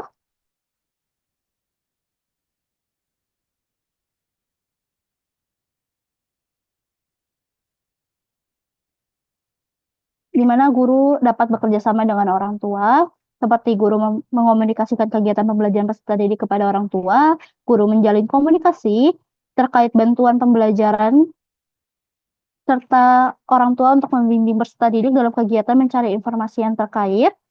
Lalu guru menjalin komunikasi dengan orang tua atau wali terkait bantuan pembimbingan dan pengawasan pada kegiatan pembelajaran yang dilakukan di rumah. Lalu yang H ada kegiatan pengayaan dan remedial. Yang pertama itu ada pengayaan, di mana pengayaan diberikan untuk menambah wawasan peserta didik mengenai materi pembelajaran yang dapat diberikan kepada peserta didik yang telah tuntas mencapai capaian pembelajaran. Nah, pengayaan dapat ditagihkan atau tidak ditagihkan sesuai dengan kesepakatan dengan peserta didik. Pengayaan berdasarkan hasil analisis penilaian peserta didik yang sudah mencapai ketuntasan belajar diberi kegiatan pembelajaran pengayaan untuk perluasan atau pendalaman materi. Nah, kita mengikuti saran dari buku Panduan Guru. Pengayaan yang akan dilakukan adalah mempelajari PGS dari parabola. Selanjutnya ada kegiatan remedial, yaitu remedial dapat diberikan kepada peserta didik yang capaian pembelajarannya belum tuntas. Guru memberi semangat kepada peserta didik yang belum tuntas mencapai capaian pembelajaran, dan guru akan memberikan tugas bagi peserta didik yang belum tuntas dalam bentuk pembelajaran ulang, bimbingan perorangan, belajar kelompok, pemanfaatan tutor sebaya bagi peserta didik yang belum mencapai ketuntasan belajar, sesuai dengan hasil analisis penilaian. Selanjutnya ada lampiran. Yang pertama itu ada KPD dan latihan. Yang kedua ada bahan ajar.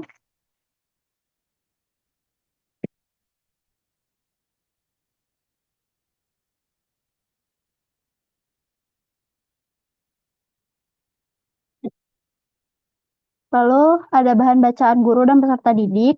yaitu guru dan peserta didik mencari berbagai informasi tentang parabola pada media atau website resmi di bawah naungan Kementerian Pendidikan, Kebudayaan, Riset, dan Teknologi, dan buku panduan guru dan siswa matematika untuk SMA, SMK, MA kelas 12 tahun 2022. Selanjutnya ada glosarium.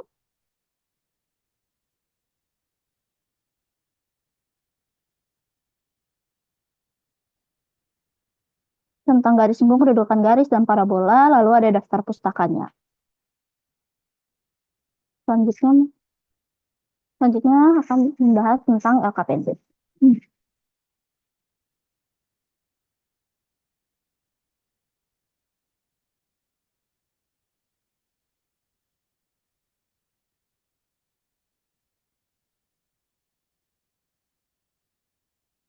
Oke, selanjutnya asesmen awal terlebih dahulu. Jadi ini adalah asesmen awal yang akan diberikan kepada siswa pada pembelajaran sebelumnya. Ini untuk mengetes pemahaman siswa mengenai fungsi kuadrat yang akan menentukan tingkat pemahaman siswa agar dapat dibentuk kelompok dengan tingkat pemahaman yang tinggi, sedang, dan rendah.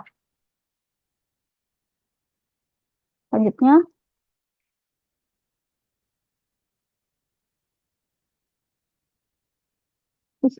di sini ada 4 soal, itu ada tentukan nilai X dan lain sebagainya. Ada KPD.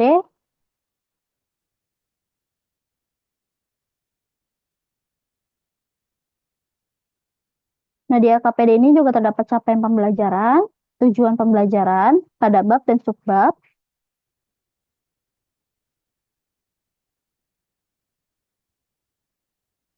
Lalu ada petunjuk kerjanya, seperti berdoa sebelum memulai mempelajari atau mengerjakan KPD, tulis anggota kelompok, serta baca secara cermat dan seksama, lalu diskusi, seperti itu.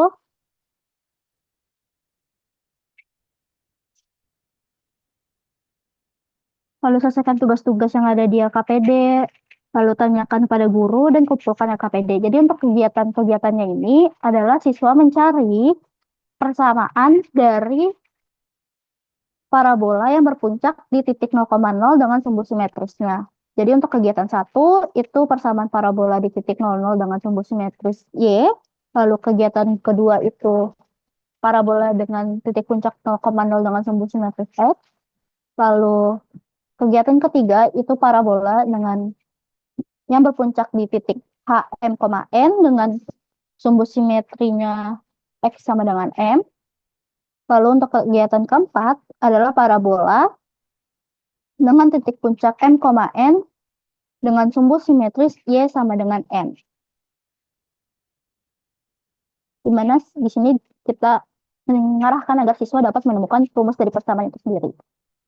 Lalu ada kesimpulan di mana siswa dapat membuat kesimpulan dari apa yang telah mereka. Selanjutnya,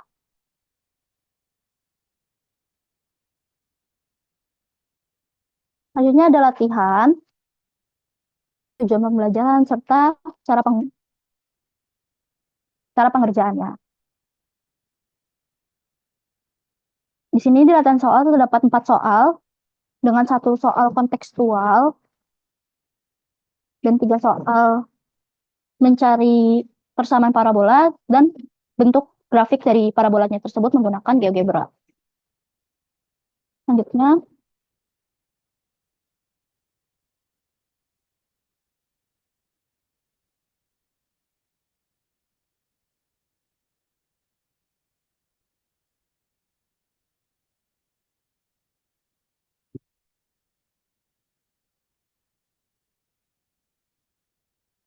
ada bahan ajar. Untuk bahan ajar parabola ini, kita mulai dengan simulasi atau penggambaran penggunaan konsep parabola ini pada dunia nyata. Di sini kita mengambil dengan teknologi satelit, di mana titik fokusnya itu digunakan untuk menangkap sinyal pada antena dari parabola itu sendiri. Selanjutnya ada definisi parabola.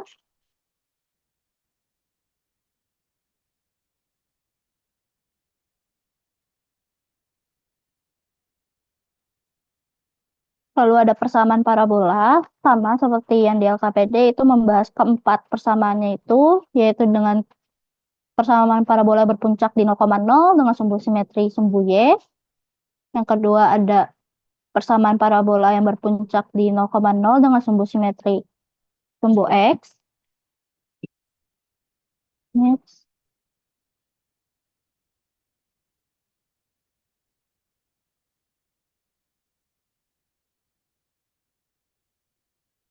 Lalu ada persamaan parabola yang berpuncak di titik H, M, N dengan sumbu simetri adalah X sama dengan M. Di sini menjelaskan step by step kenapa bisa ada persamaan tersebut. Lalu selanjutnya, persamaan parabola berpuncak di H, M, N dengan sumbu simetri adalah Y sama dengan N. Lalu selanjutnya,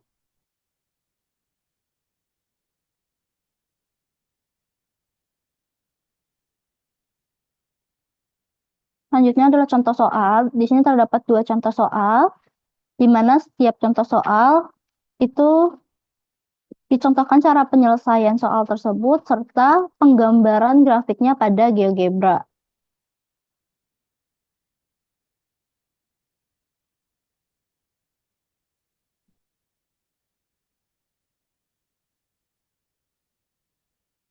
Selanjutnya, ini adalah garis singgung parabola atau materi pengayaannya.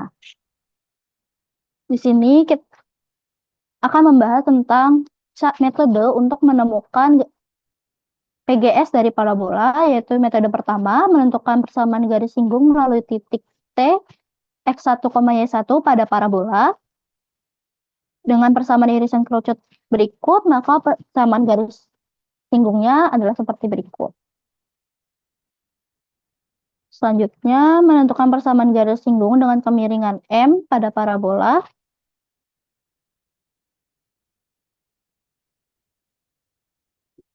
Dengan syarat garis menyinggung parabola adalah D sama dengan 0, sehingga N sama dengan minus M kuadrat P, persamaan garis singgung pada kemiringan M adalah sebagai berikut. Nah, dengan metode ketiga, itu menentukan persamaan garis singgung melalui titik di luar parabola. Selanjutnya,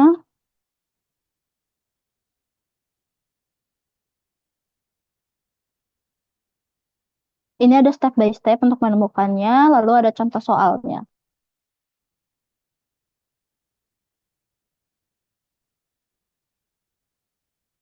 Selanjutnya, Mak.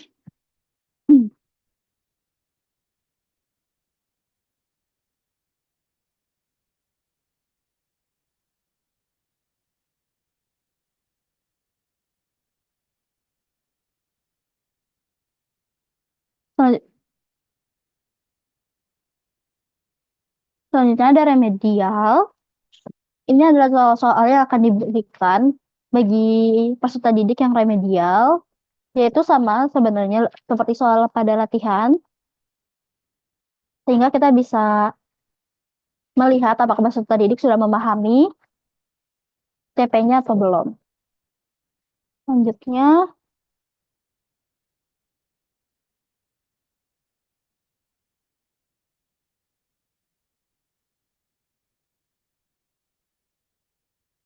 ada pengayaan. Ini adalah soal-soal yang diberikan bagi peserta didik yang mendapatkan pengayaan, yaitu soal di mana mereka mencari PGS dari parabola.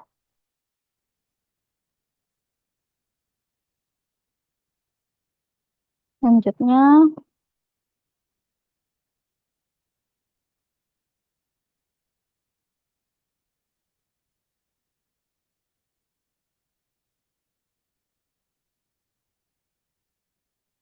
ini adalah referensi yang kami gunakan untuk mendapatkan menganalisis kesulitan, mendapatkan solusi dan inovasi, serta membuat modul serta LKPD yang standar ajar yang kami gunakan untuk presentasi ini.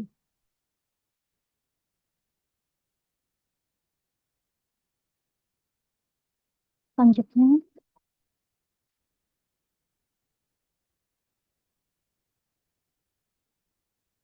terima kasih. Kurang lebih itu saja yang dapat kami sampaikan. Sampai sini, apakah Ada pertanyaan atau tambahan dari teman-teman dan Ibu Ani?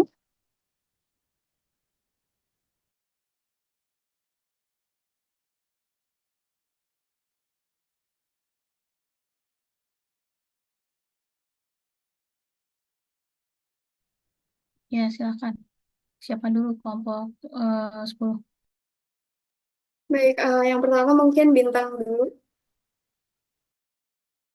Baik, terima kasih dari kelompok 10 atas pemaparan dari modul ajarnya cukup baik juga ya sama seperti kelompok sebelumnya. Ada pertanyaan sedikit saja dari saya. Ini bagaimana metode pembelajarannya ini dapat diterapkan dalam pembelajaran daring. Jadi maksudnya ini metode pembelajaran secara daring itu penerapannya bagaimana? Terutama pada materi yang membutuhkan visualisasi seperti parabola.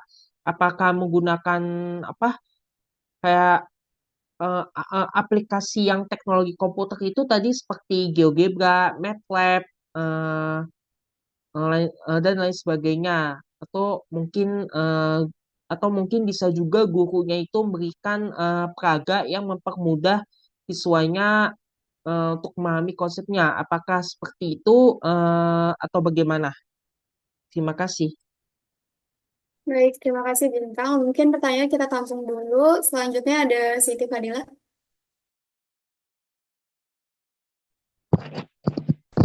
Ya, makasih sebelumnya izin mau nanya.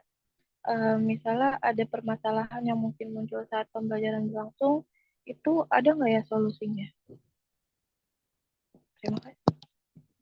Baik, terima kasih Dila atas pertanyaannya. Selanjutnya Adita. Oke, terima kasih kelompok 10. Saya ingin bertanya, jadi dari model pembelajaran ATI ini atau Aptitude Treatment Interaction, itu ada nggak ya kelebihan atau kekurangannya gitu dari pembelajaran ATI tadi? Terima kasih. Baik, terima kasih Adita. Selanjutnya ada Septi. Baik, terima kasih. Mungkin pertanyaan saya sebenarnya mirip ya sama Adita. Mungkin boleh dijelaskan gitu ya, gimana akhirnya model discovery dan ATI ini itu bisa menjadi solusi gitu untuk mengatasi kelemahan siswa dalam memahami parabola dan rancangan pembelajaran yang sudah buat. Jadi kan pertanyaan Adita juga kelebihan dan kekurangan ya. Mungkin bisa dikaitkan dengan pertanyaan saya. Terima kasih.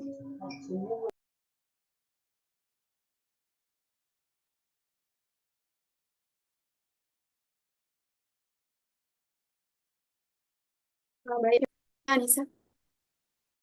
Oke, izin bertanya, gimana menurut kalian solusi kalau terhadap kelemahan siswa dalam memahami konsep abstrak seperti parabola yang tadi sudah dijelaskan, jika visualisasi atau alat seperti GeoGebra itu tidak tersedia di dalam kelas?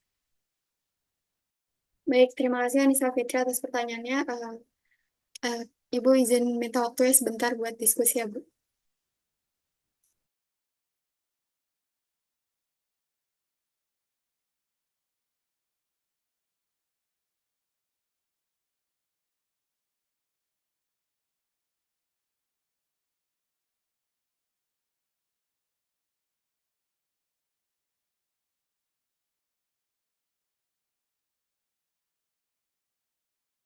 Oke, baik. Mungkin saya akan menjawab pertanyaannya Adita dulu. Tadi tuh pertanyaan Adita tentang kelebihan dan kekurangan dari si model pembelajaran ATI ini. Jadi sebenarnya ada, mungkin dijelasin dari kekurangannya dulu. Jadi kekurangannya ini tuh bisa nyebabin siswa tuh merasa rendah atau merasa tinggi. Jadi bisa terbebani atau merasa sombong gitu. Nah nantinya hal ini tuh bisa mempengaruhi kepercayaan diri siswa dan uh, mengurangi tuh motivasi siswa karena merasa minder gitu dari teman-temannya. Terus juga bisa mengurangi kesempatan siswa itu untuk belajar dari temannya yang memiliki kemampuan yang berbeda kayak gitu. Sedangkan kalau kelebihannya itu di sini tuh ATI ini tuh memungkinkan guru untuk memberikan pembelajaran yang lebih berfokus dan efektif gitu. Jadi sesuai dengan kebutuhan siswa yang tingkatannya tuh tinggi, rendah, sedang gitu. Dan dengan pengelompokan ini juga tuh buat siswa dapat belajar sesuai dengan kecepatannya masing-masing gitu. Karena kan udah dikelompokin tinggi, rendah, sedang gitu. Jadi mereka rata gitu belajarnya. Terus pakai model ini juga memudahkan guru gitu untuk memfasilitasi siswa dalam melakukan bimbingan gitu. Dalam melakukan bimbingan agar bimbingannya ini jadi fleksibel. Karena kan kalau yang berkemampuan tinggi itu nggak akan membutuhkan perhatian yang lebih banyak gitu daripada yang berkemampuan rendah dan sedang kayak gitu. Em, Terus pendekatan ini tuh juga sebenarnya bisa buat siswa tuh nggak ngerasa terbebani gitu karena kecepatan siswa lainnya gitu. Karena kalau misalnya kita dikelompokin secara heterogen tuh kadang kan kita cuman berpaku gitu sama orang-orang yang pintar terus nanti yang kurang mereka pasif kayak gitu. Kayak gitu mungkin Dita apakah menjawab? Terjawab. Terima kasih kelompok 10. Baik, terima kasih Adita. Dan mungkin ini juga bisa sekaligus menjawab pertanyaannya Siti Fadilah ya tadi tentang solusi dari permasalahan yang mungkin ada gitu. Karena mungkin permasalahan yang mungkin ada itu nggak jauh-jauh dari kekurangan dari si pembelajarannya ini. Nah, kalau dari solusinya itu pertama mungkin guru tuh nggak boleh guru tuh nggak boleh secara gamblang ngasih tahu kalau oh kalian tuh dikelompokin berdasarkan kemampuan tinggi rendah sedang nggak boleh. Tapi guru juga harus transparan gitu kalau mereka dikelompokin tuh berdasarkan misalnya kayak oh kayak gaya belajar kita gitu. Mereka tuh sama gitu. Jadi mereka dikelompokinnya tuh kayak gitu gitu. Terus nah, terus buat ngasih taunya itu juga sebenarnya bisa pakai analogi-analogi yang positif gitu. Karena misalnya kayak kita lari maraton gitu kan, semua orang punya kecepatan yang berbeda. Tapi kita pasti bakal capai garis akhir gitu kan. Nah, terus jadi kelompok ini tuh sebenarnya fasilitasin biar mereka tuh bisa lari dengan sesuai kecepatan yang mereka masing-masing dan sampai di garis akhirnya kayak gitu. Terus juga mungkin solusinya em, apresiasi sama motivasi. Jadi guru juga harus apresiasi siswa gitu ya.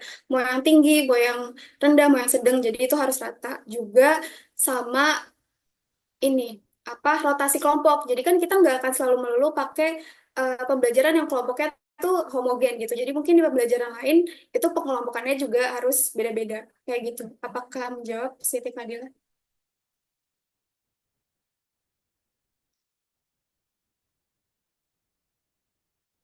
Terjawab. Terima kasih. Baik, terima kasih. Mungkin selanjutnya bisa dijawab oleh Nadia. Baik, di sini saya ingin menjawab pertanyaan dari Bintang terlebih dahulu. Itu tentang bagaimana metode ini dapat diterapkan pada pembelajaran daring ya. Jadi untuk pembelajaran daring sendiri, untuk diskusi kelompok dapat digunakan dengan platform video konferensi seperti yang kita lakukan sekarang. Lalu untuk tugas kolaboratif itu bisa dilaksanakan menggunakan dokumen daring. Lalu untuk menggunakan aplikasi visual, itu bisa menggunakan GeoGebra juga. Jadi di GeoGebra itu juga ada GeoGebra Classroom yang bisa digunakan untuk bersama-sama. Sehingga siswa bisa menggambar bentuk dari parabola ini secara interaktif sambil dipantau oleh kita sendiri sebagai guru. Nah, oleh karena itu, meskipun daring, para peserta didik tetap bisa mengeksplorasi dan berdiskusi secara langsung menggunakan platform-platform yang sudah ada sekarang ini. Apakah sudah terjawab, Bintang? Sudah cukup terjawab. Terima kasih banyak. Terima kasih. Oke, saya juga sekaligus ingin menjawab pertanyaan dari Anissa. Itu tentang solusi terhadap kelemahan siswa dalam memahami konsep abstrak. Jika alat seperti GeoGebra nggak ada ya. Jadi kalau misalnya GeoGebranya nggak ada ya kita berarti bisa gunain secara manual yaitu menggunakan papan tulis, spidol, penggaris. Jadi kita bisa menggambar persamaan-persamaan parabolanya, titik-titiknya secara manual di papan tulis. Kurang lebih seperti itu. Apakah terjawab, Anissa? Ya, sudah terjawab. Terima kasih. Baik, terima kasih kembali Anissa. Selanjutnya mungkin akan dijawab oleh Nasya. Oke, baik. Selanjutnya mungkin menjawab pertanyaan Septi yang kurang lebih itu eh, apakah solusi ini menjawab gitu dari kekurangan kelemahan siswa yang tadi udah dijabarin di pembelajaran kita. Jadi yang kayak kita tahu tadi kan kelemahannya tuh dari rumus, siswanya menghafal rumus atau enggak susah menghafal rumus, terus abstrak, nggak divisualisasiin, terus apa pasif. Jadi kalau dari rencana yang kita buat, di sini kan kita pakai Discovery, ATI sama GeoGebra. Nah, kalau dari Discovery ini, itu tuh memungkinkan siswa itu menemukan konsepnya itu secara mandiri. Jadi kayak dari awal itu kan kita dikasih pemahaman konsep, terus kemudian siswa tuh dilibatin buat cari rumusnya sendiri gitu. Jadi nantinya itu siswa bisa mengurangi rumus yang harus dihafal karena udah paham sama konsepnya dan nggak terkaitin antar konsepnya gitu. Terus kalau buat ETI ini, dia kan tadi dikelompokin berdasarkan kemampuan tinggi rendah sedang ya. Eh, yang dimana dia tuh membantu pelajarannya tuh lebih efektif dan fokus karena yang guru juga akan bagi perhatiannya kan fleksibel gitu. Jadi yang emang bisa nanti mereka perkembangannya cepat terus nanti bisa fokus sama yang rendah dan sedang kayak gitu. Jadi lebih fokus sama lebih efektif aja gitu. Terus karena kan itu juga dikelompokin berdasarkan kemampuannya. Terus siswa juga jadi eh, aktif semua karena kan kalau yang pinter sama pinter bisa komunikasinya gampang lancar gitu. Terus kalau yang sedang juga karena mereka nggak merasa minder gitu. Terus jadi mereka juga komunikasi samanya nggak takut. Begitu juga sama yang rendah karena mereka kan oh di nasib yang sama jadi kayak ngerasa oh yaudah kita sama-sama nih pengetahuan kita kayak gini jadi nanti mereka nggak saling takut buat saling berdiskusi atau ngungkapin pendapatnya kayak gitu. Terus GeoGebra juga ini kan ngebantu buat visualisasiin si konsep abstrak ini biar konkret kan. Terus juga GeoGebra ini bisa bikin aktif karena kan ketika pakai GeoGebra itu siswa bakal pakai sendiri dan explore GeoGebranya lebih lanjut. Jadi mereka akan berinteraksi langsung sama GeoGebranya masing-masing gitu. Makanya kenapa dari tiga model pembelajaran ini, dua model pembelajaran plus satu media pembelajaran ini bisa menjadi solusi dari permasalahan tersebut. Kayak gitu. Apakah menjawab, Septi? Sangat terjawab. Terima kasih kelompok 10. Oke, cukup ya, sudah terjawab semua ya, karena ini sudah azan dan waktunya juga sudah melampaui jam pembelajaran kita. eh dari saya mungkin perlu diperhatikan antara tadi ada model yang digunakan tuh ada 3 apa 2 ya, ada PBL sama ATI gitu ya. Discovery sama ATI, Bu. Discovery. Nah, biasanya kan model tuh punya sintaks masing-masing. Setiap sintaks itu harusnya kita tampakkan pada proses inti, pada proses pembelajaran di langkah-langkahnya gitu. Nah, biasanya dalam proses pembelajaran itu hanya bisa ada satu model. Nah, makanya saya ragu apakah ATI itu adalah model atau pendekatan. Kalau misalnya model, nanti tumpang tindih dengan model satu dengan model lainnya. Coba nanti cek lagi teori yang lain ya terkait ATI ini. Oke. Eh, dari saya cukup itu saja. Ada lagi yang lain tapi sebenarnya udah tersinggung juga tadi dengan pertanyaan-pertanyaan yang diberikan oleh rekan-rekan mahasiswa yang lain. Cukup ya untuk hari ini. Kita lanjutkan minggu depan. Semoga minggu depan lebih baik daripada proses pembelajaran di minggu ini dan bisa diambil saran-saran dari minggu ini untuk perbaikan untuk kelompok minggu depan. Demikian ya. Terima kasih semuanya. Maaf sudah lewat maghrib ini. Assalamualaikum warahmatullahi wabarakatuh. Selamat sore, selamat malam lah. Salam Waalaikumsalam ya. warahmatullahi wabarakatuh. Terima kasih Terima banyak kasih, Ibu. Ya, Assalamualaikum. Waalaikumsalam.